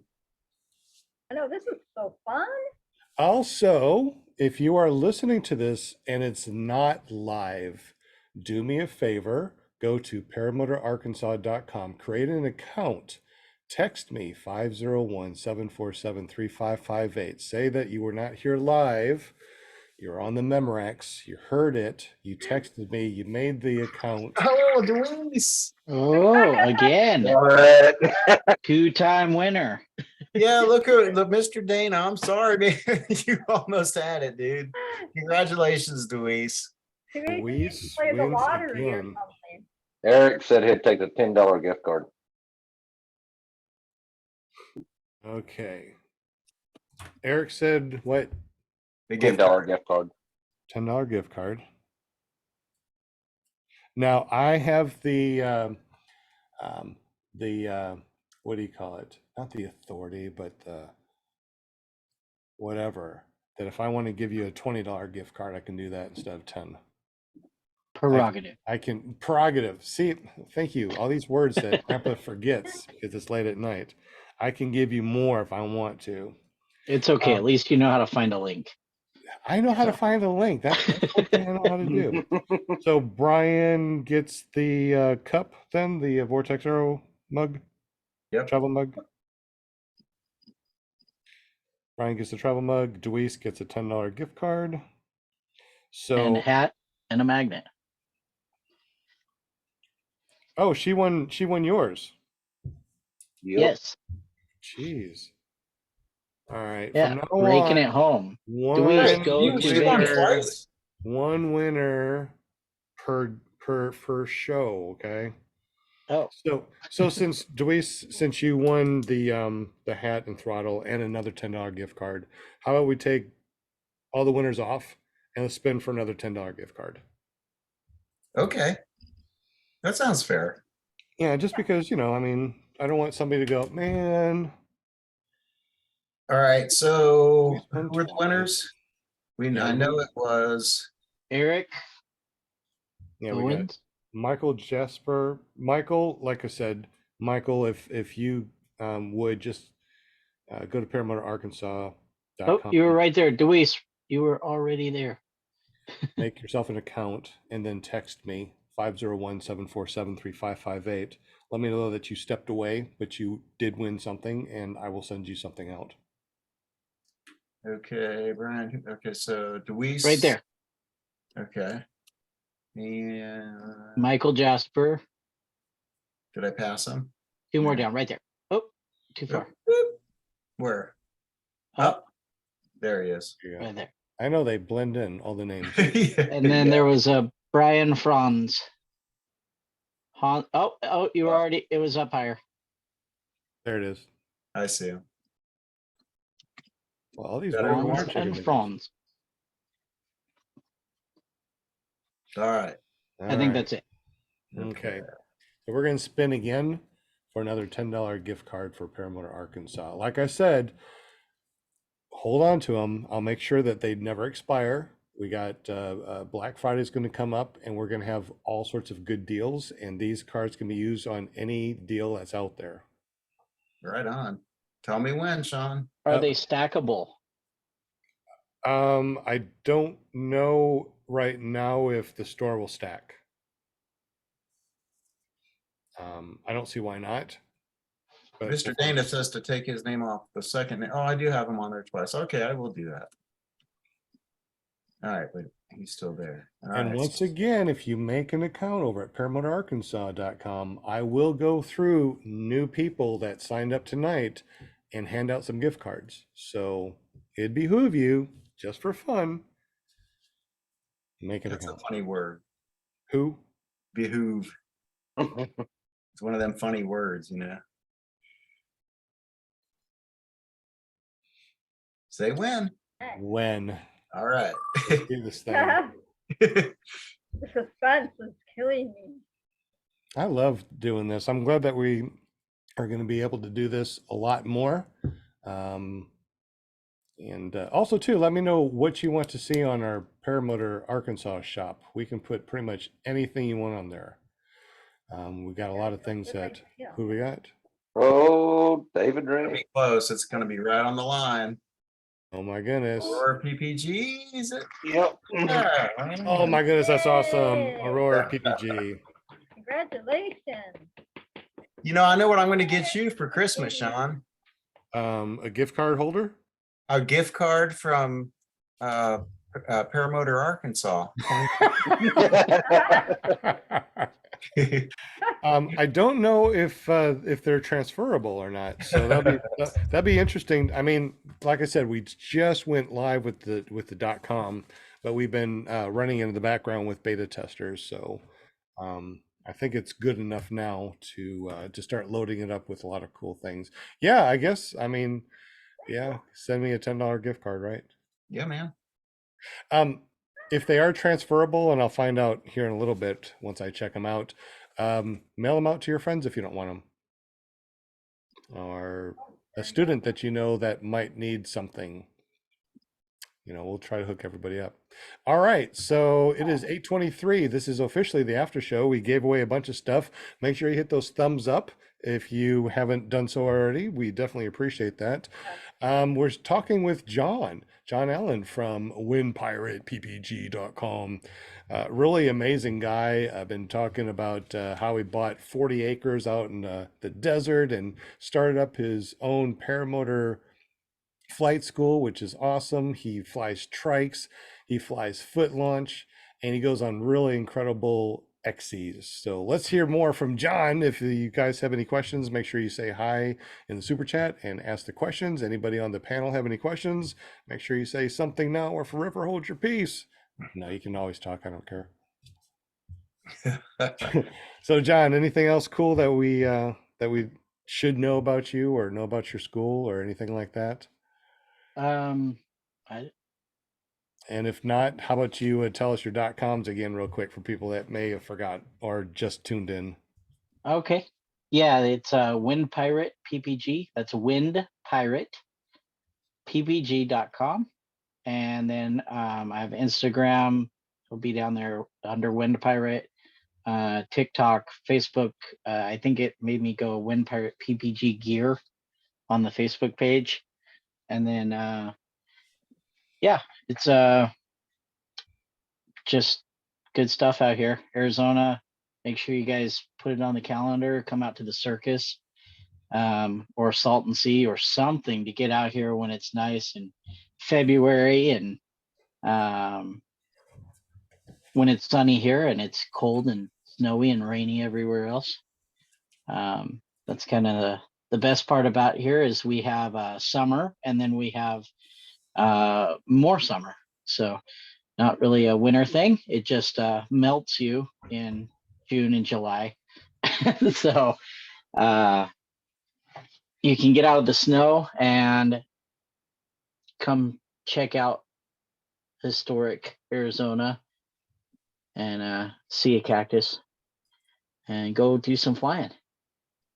And just because you see a cactus doesn't mean there's a cow skull laying underneath it and people dying every few feet. So contrary to every movie or cartoon you might have ever seen. And I'm down in the bottom part of the state, so it's not quite as hot as it is up in Phoenix, where it's miserable in the summer and wonderful in the winter. And it's more green down here, so it's not like Arkansas levels of green, but it's a little nicer. Right on. Tons of history, tons of mines, caves, mining tours, all that kind of stuff around. You know, it's a lot of stuff to do in the winter. Good place to get away from. Avery Fly wants to know what your favorite wing is. Do you have one? So it depends on what you're doing is my thing. So for cross country, I am a big fan of the ITV Piper. It is a great cross country wing, and I like it because of the speed. It's still a good, solid, stable wing. The other cross country wing that I really like is the Nivea Cubic, and it's a little the Cubic isn't as spicy. It's a little more like toward a beginner wing. So a lower hour pilot can fly a Cubic pretty easy, but it has an amazing trim range. It's got a 16-mile-an-hour trim range just in the trims, no speed bar. Wow. And so that's kind of huge flying a trike, because as you can imagine, speed bars on a trike are a pain in the butt. It's like totally not even worth it. You gotta like strap them up. It's really a pain. So mostly we don't run speed bar on the trikes. You can, it's just usually don't. For a beginner wing, I am a big fan of Mac Parachargers and the ITV Bajas. I recently had a class though with a guy with a Ozone Spider, and I'm not normally a huge fan of Ozone. Just I don't know, maybe because they were so hyped that the Irish in me wants to rebel against something. But that wing, it was so insanely light that it's like having a cheat code to launch. I worry about it where I am because everything out here has stickers and thorns and all that, and so durability is kind of a big thing for me. But outside of that, it was really amazing. And so that's for your cross country style wings. There are, if you're going to do acro and stuff like that, they're probably not the best wing for you. Then you have your free rides and your Gen Falcons and that kind of stuff that are great for that. But I primarily fly cross country. I like something that I can turn the brakes loose and it doesn't start oscillating, and I can put my hands in my pockets if it's cold, or I can worry about something else and fly for a while hands off. And so I typically go either a B wing or a low C wing, something like a Piper, Mac Para Colorado, and stay kind of along that line of wings.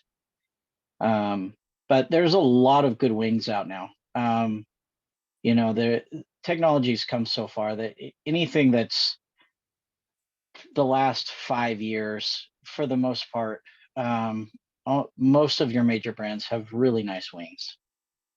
And so yeah, that's kind of my personal favorites though. And for the style of flying I do.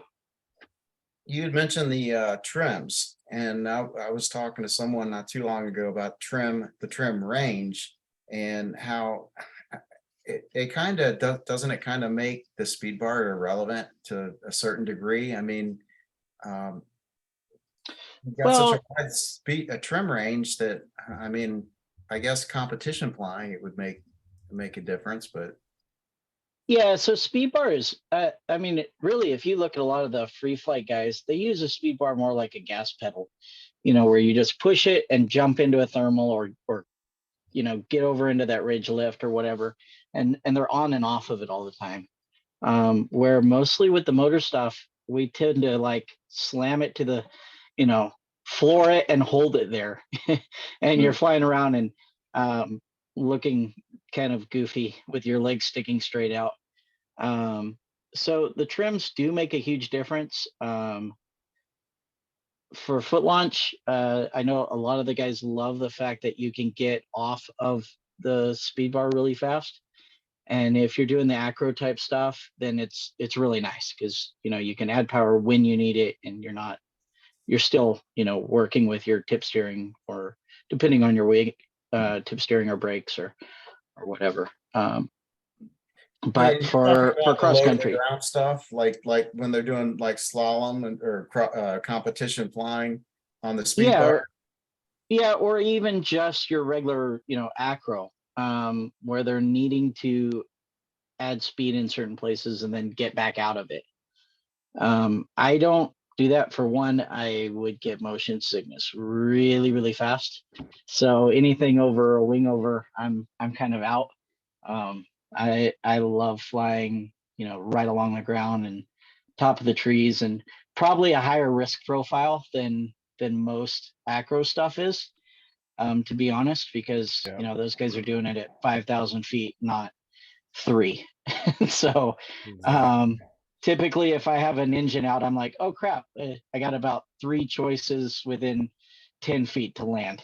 So um, you know, it's so, you know, saying, well, what's the best wing?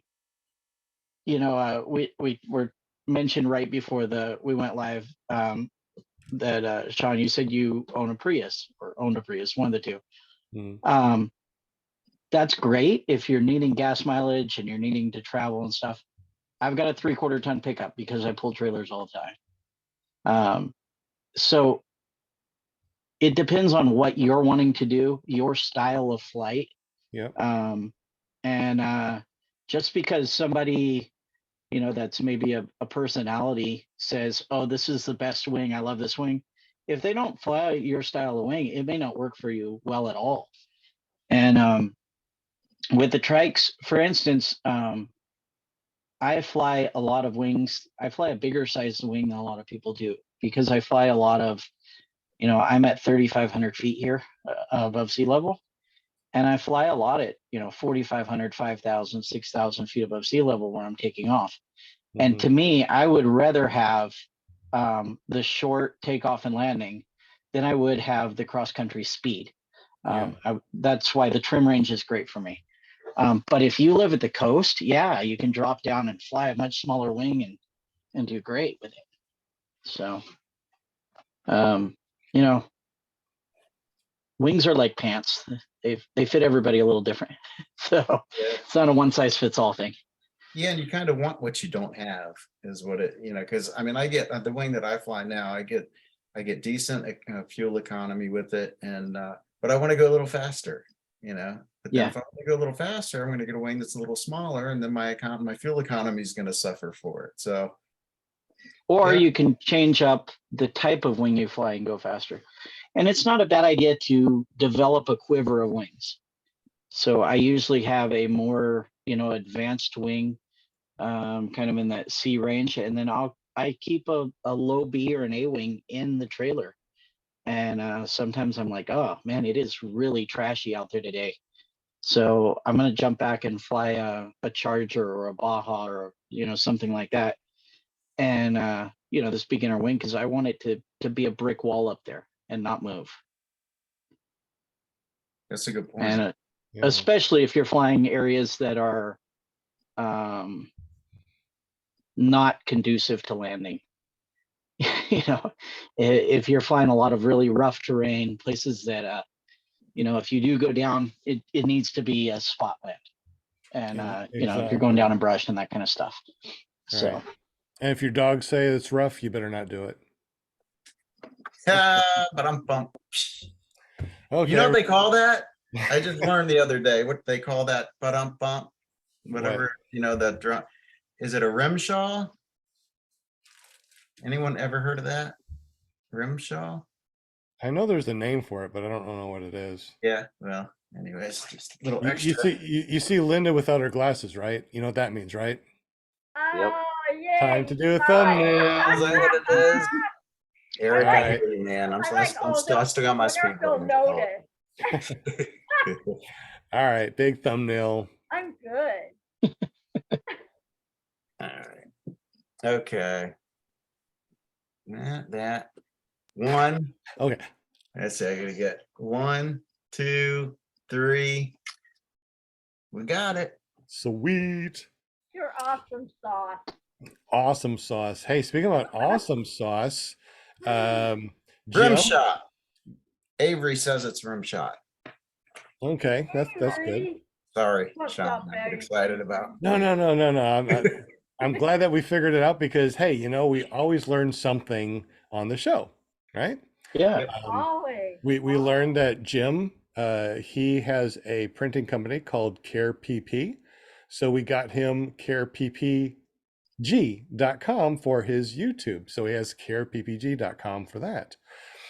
We got Will Fly. So Will flies and he puts out amazing content. So to be able to make it to where we can see his YouTube channel, we went and we got him willflyppg.com.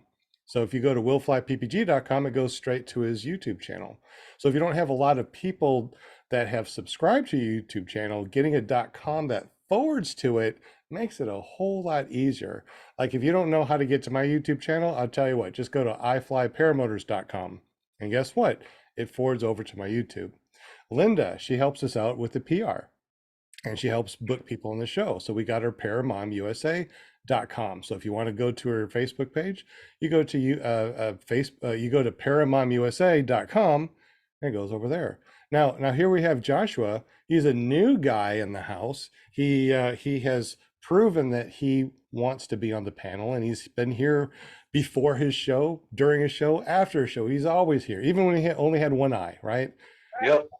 When you only had one eye, you were here. So from this moment on, if you go to paramotorguy.com, it forwards over to Joshua's YouTube page.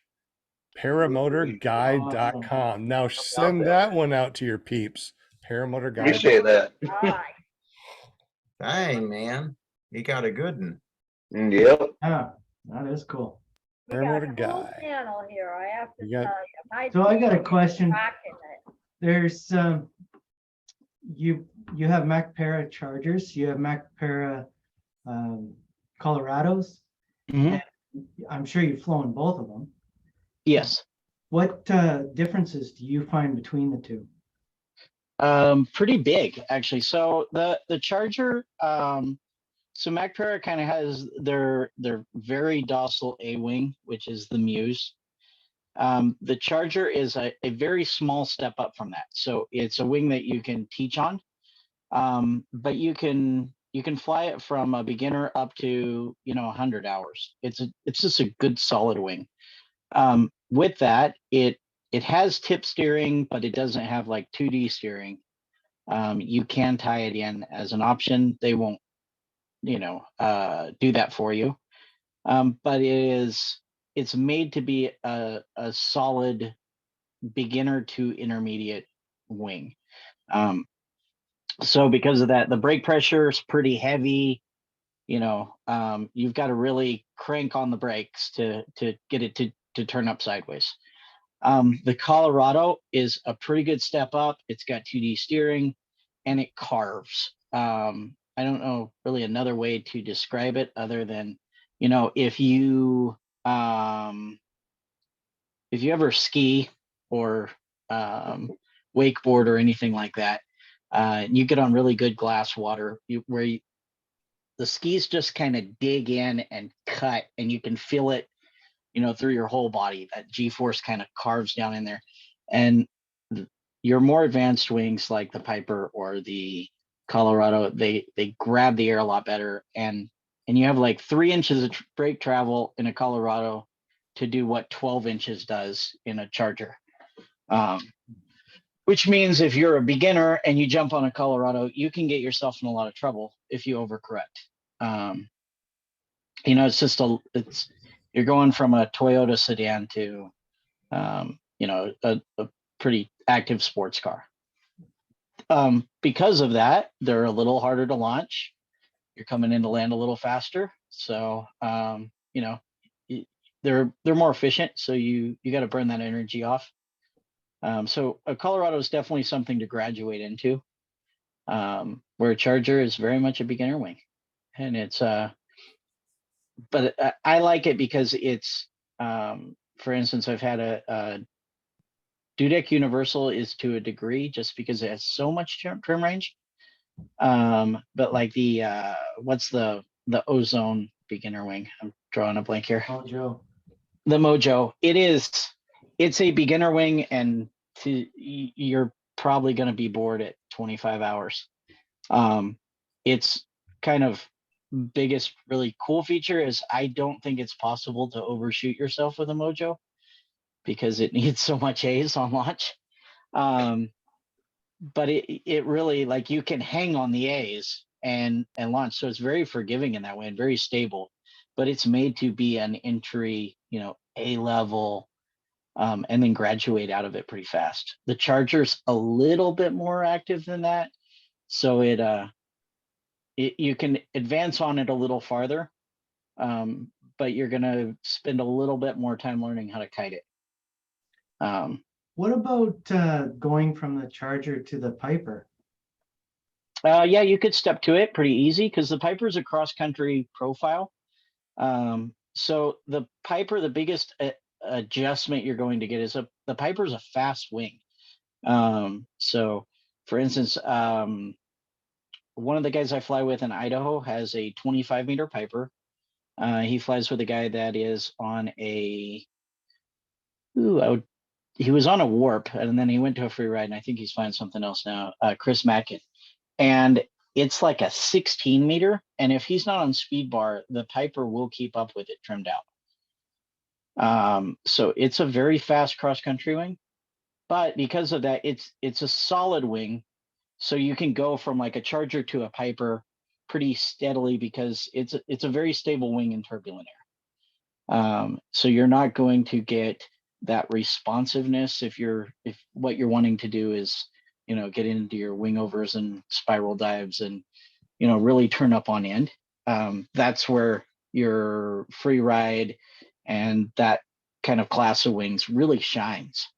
Is you think about turning and you're there.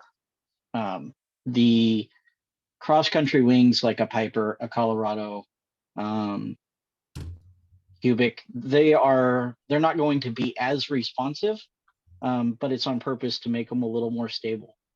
And that's why you can stow your brakes. And I know it got a bad rap because of test stuff, but the Nivea, that Cougar 3, that they had some issues with when it first came out, where you could extend the trims all the way out, push the speed bar, and it would push too far and cause a collapse. They fixed that, and that wing is very, it kind of sits right up there in a C wing. It's a very fun wing to fly, and it's a stable wing. It was one of those, they basically tried to make the fastest wing of its class, and they did, but if you pushed it to its outer edges, you could push it too far. It allowed you to. And so they had to go in and redesign the trimmers. Unfortunately, partly due to being Spanish, and partly due to the partly the language barrier, and partly just I think pride. The PR results off of it with Tucker and stuff like that were pretty terrible when those issues did come up. They fixed the problem, but the responses came across really bad. And as a dealer, we dealt with it kind of on the backside, and they explained themselves and made it much better. But it was, they kind of explained themselves privately, and we're like, oh no, we didn't mean that. We meant it this way, but it was, too little, too late kind of thing. And so it gave the wing kind of a bad rap right off the bat because of Tucker. And there was another guy that was flying at Salton Sea, one of the Team Fly Halo guys, that actually pushed his pretty hard, and it had a frontal. So, but yeah, it's the cross country profile wings are not going to be as active and responsive as, your acro wings and your really, slalom racing wings and that kind of stuff. But they will be more stable in the turbulent air and less hands-on flying in smooth air. I know the free ride has a tendency to, if you stow the brakes to try to put on a set of gloves, you're getting up pretty far in the oscillations by the time you get them back in your hands. Now, obviously, with practice and experience, you can offset that, but it does it. And so when you run more of a cross-country wing, you can stow those brakes. Obviously, I'm not advocating that for liability purposes.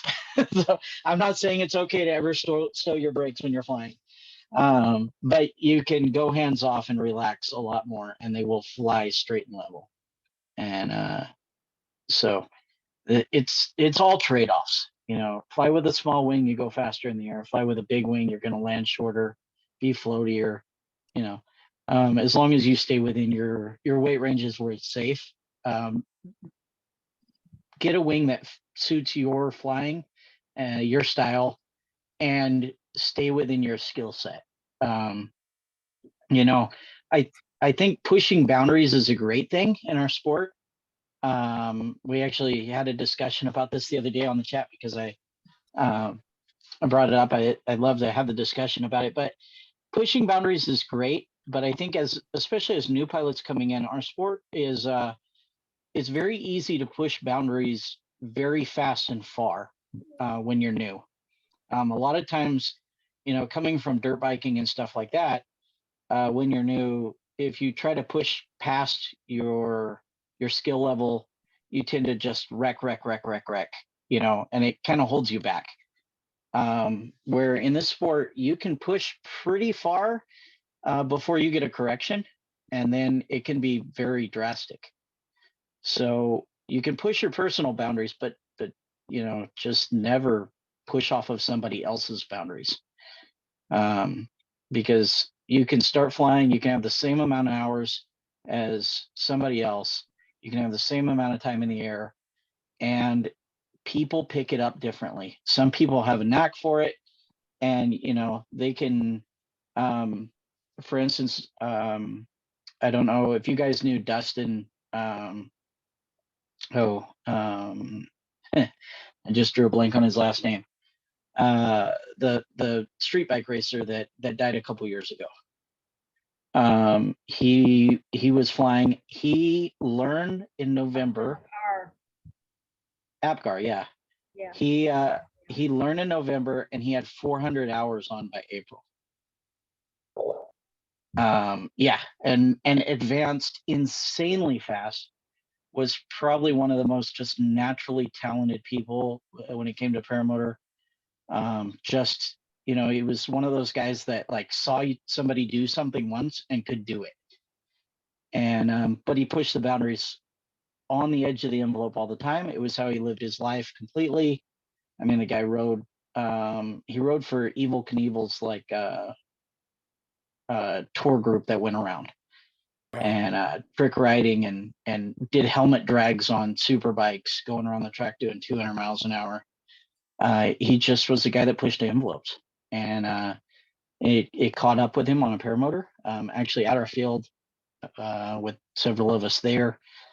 And it was very, it was hard to take, and it was brutal and sad, but it was also something that, when you push the very, very edges and you accelerate your boundaries really fast, that correction will come.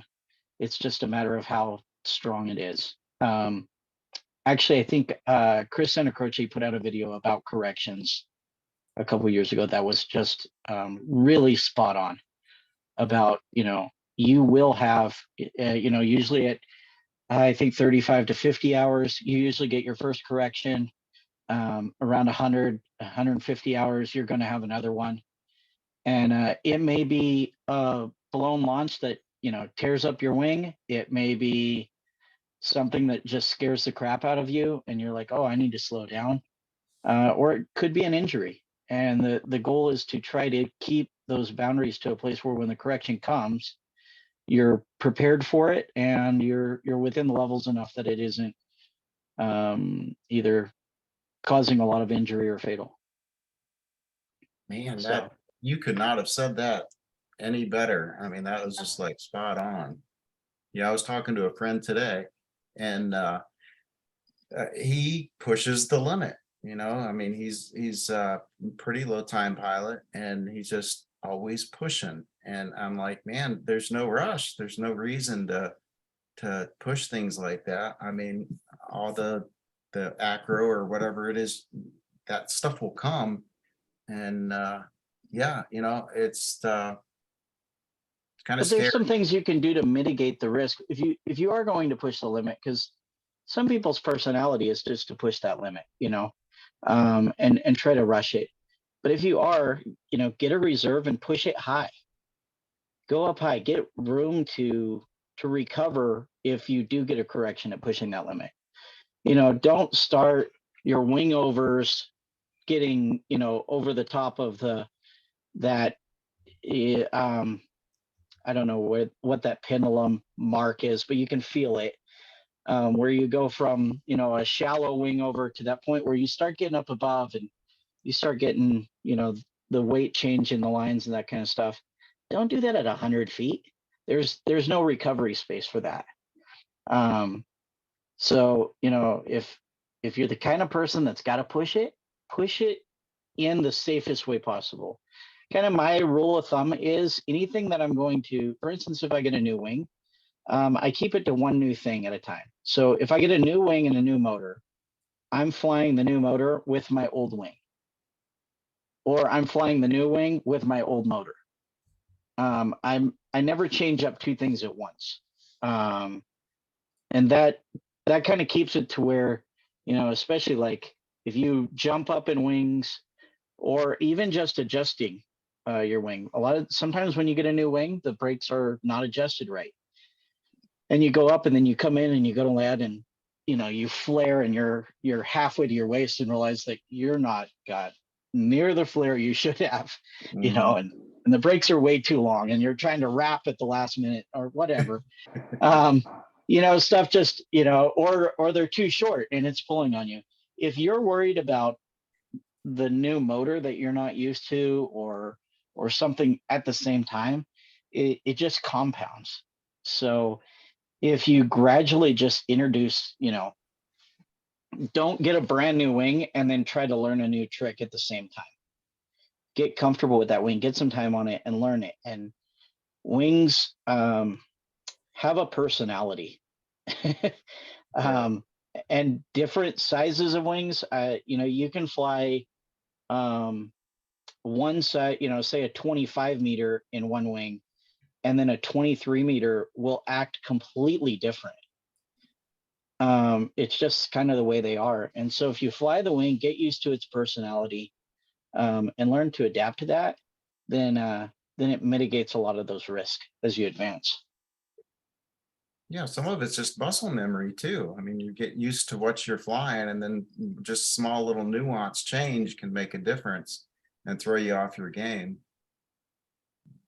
And the other thing with that is most people, when they learn how to fly, stop kiting, and it's the worst thing you can do. You should always keep on kiting. Go out to the field, don't launch, go fly for an hour, land, and put your wing up. At least kite a little bit. The more you kite, the more you'll build those skills. Ground handling the wing really does improve you as a pilot, even after you've advanced a lot farther. You start to get the nuance of that wing, and you really learn a wing ground handling it. And it's something that you put the time in when you're new. It's really easy. As a student or getting in, or when you first start flying, it's pretty easy to go to the park and spend 2 hours kiting. But after you learn and you're like, oh, I've only got an hour window. So you take up that hour to go fly. And if you don't watch it, you'll go 6 months without ever kiting your wing. And it's a deteriorating skill. So it's something to really keep up on. It will save you. Amen. Totally agree. Totally agree. Michael Jasper signed up on Paramotor Arkansas, and I issued him a $10 gift card.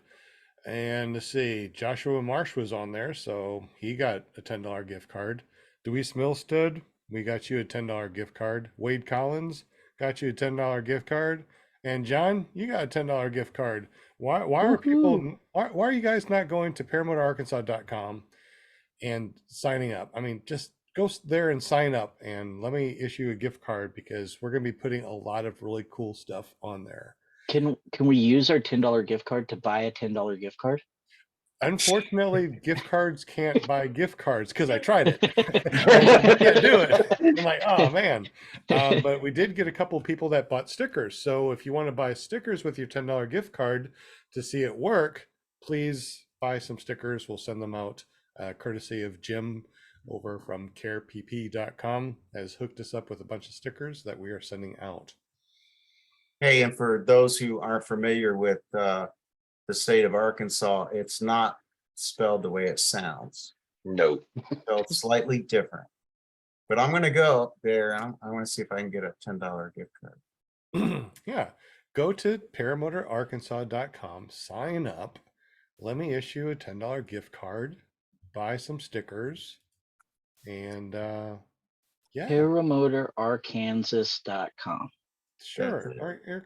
Yeah. And make sure you put your name and not just your email address. I got people with just email addresses, and it's not a name. I don't know what that is. So Oh, that was please a cool sticker.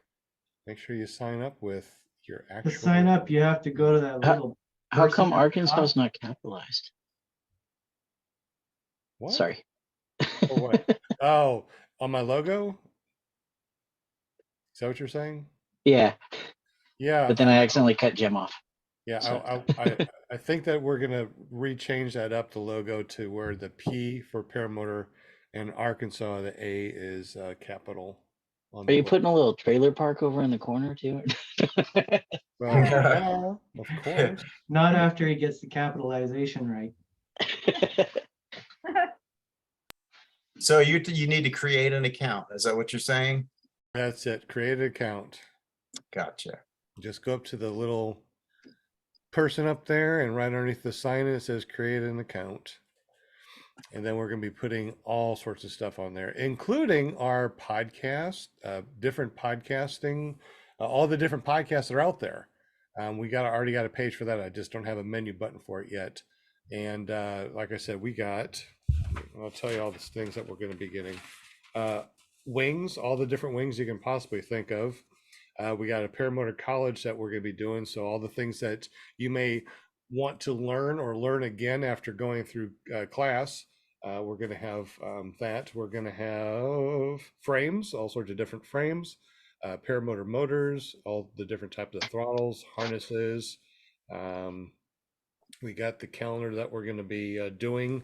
And the calendar, like I said, is you can have 12 of your best paramotor pictures, and Jim will make a calendar for you.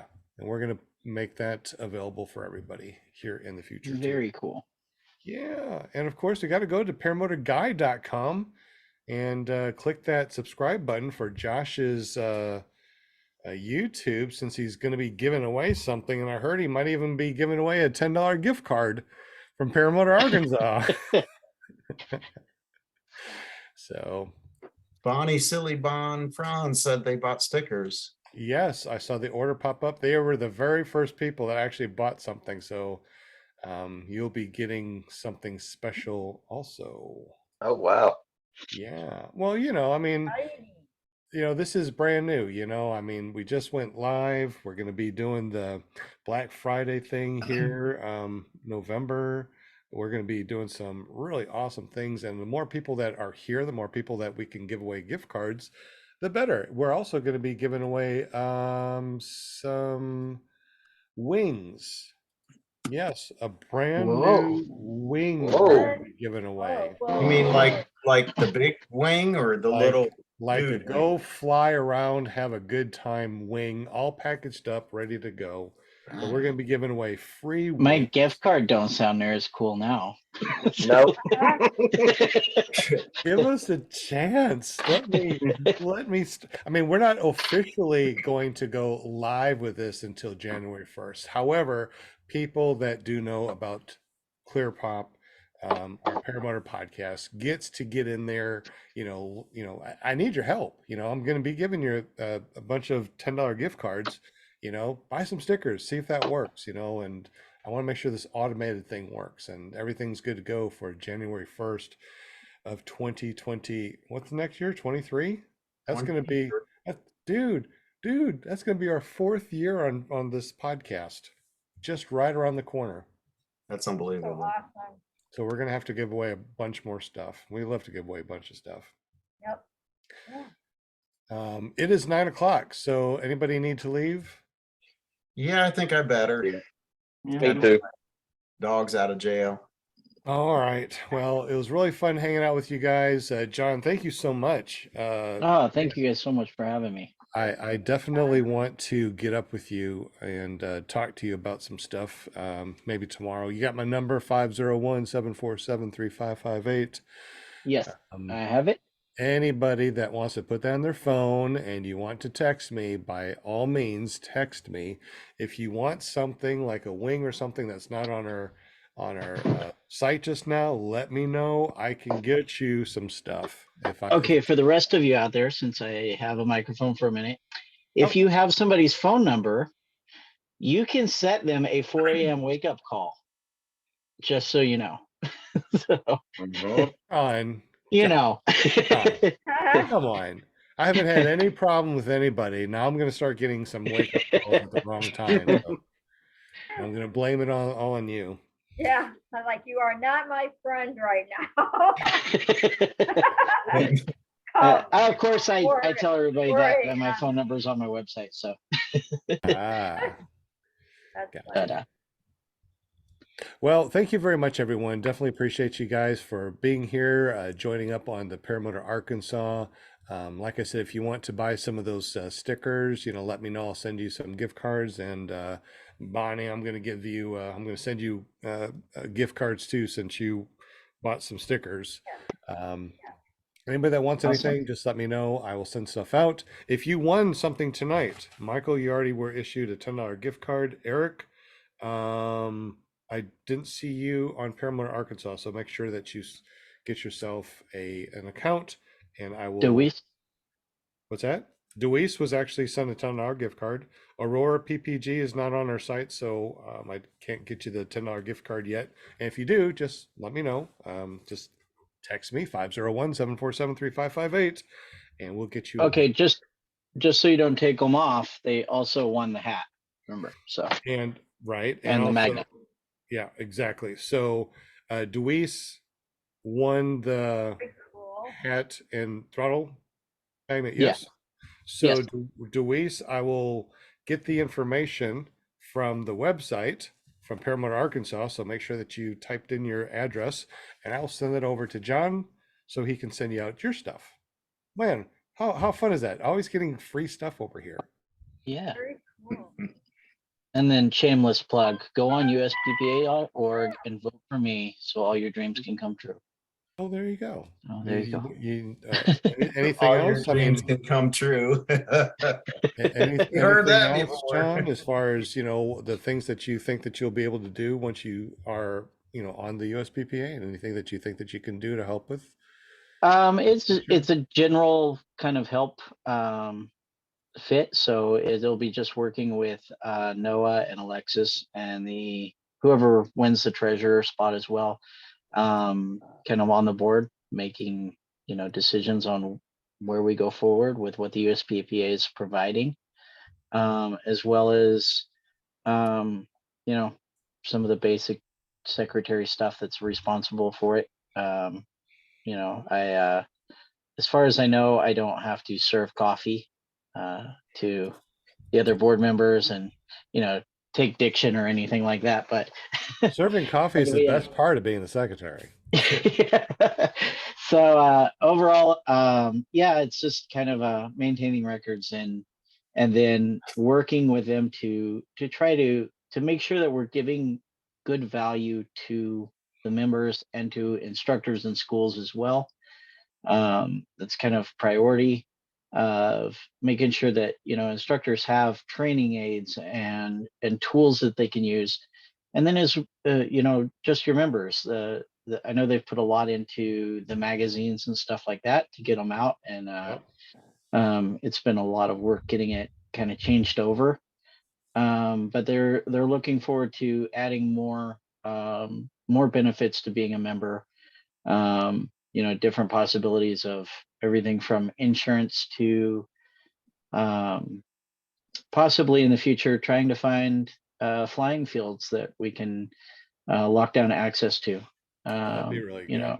And we've talked about several things like that. And so it's just kind of helping out with that kind of stuff. And just trying to make it better in general for everybody and to be a real value to the community. Absolutely. So yeah, and then you guys got to show up to some of the fly-ins this winter, spring. So Absolutely. So, do you think that the USPPA is actually going to show a presence at these fly-ins, at least the big fly-ins?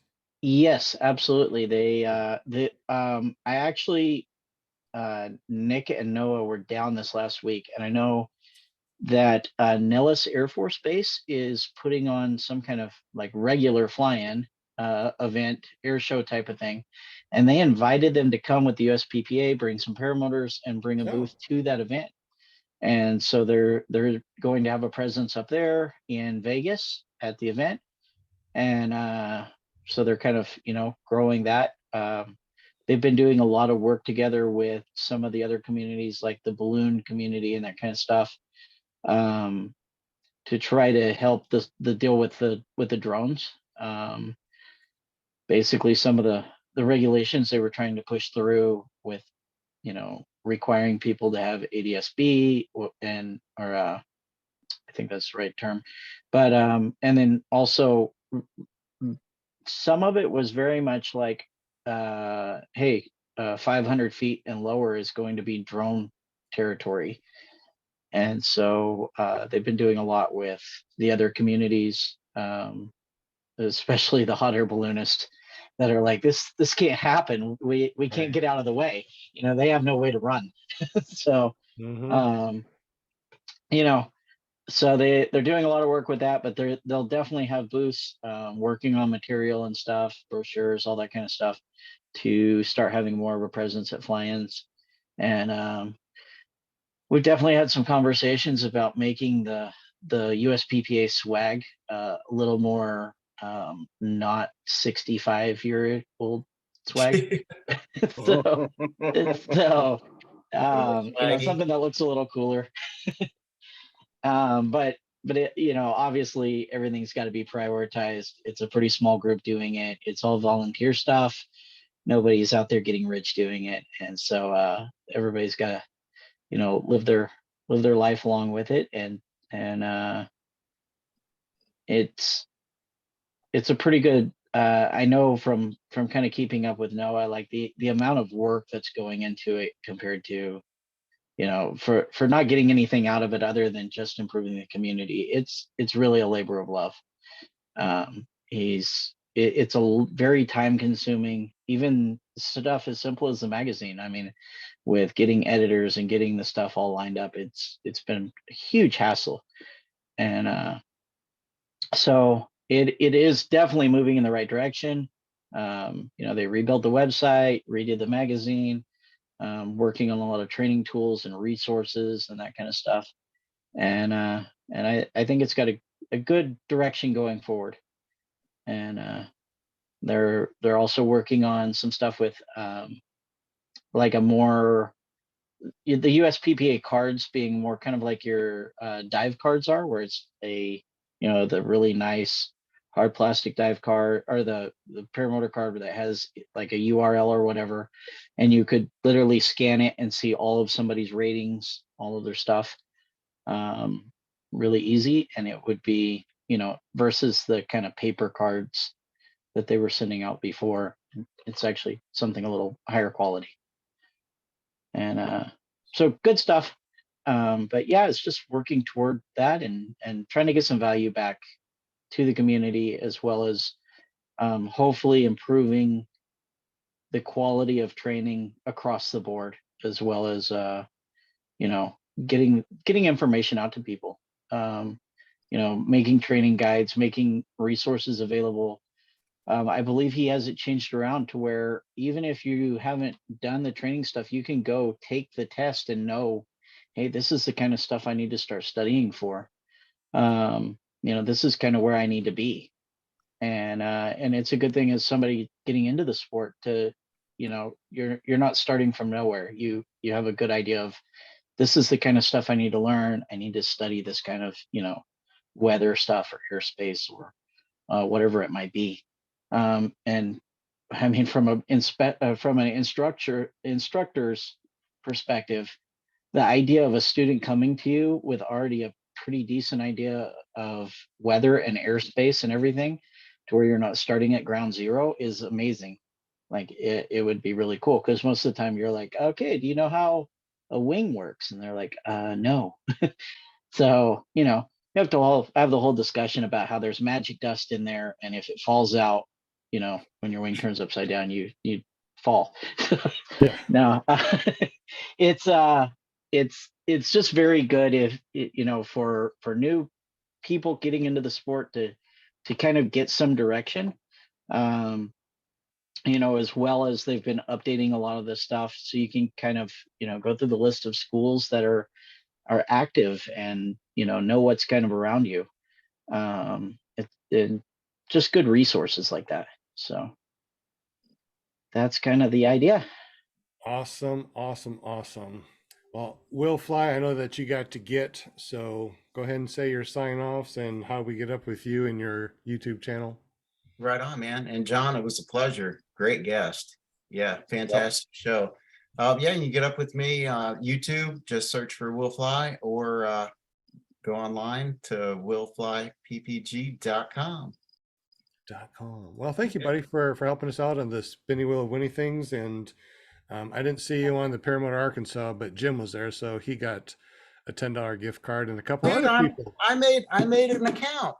Did you? There, I promise. Is it okay, it must be a different It's the I'm beta wrong. tester problems. My last name isn't Fly. I Oh, know. that's the problem. There you are. I found you. Guess who just got a $10 gift card?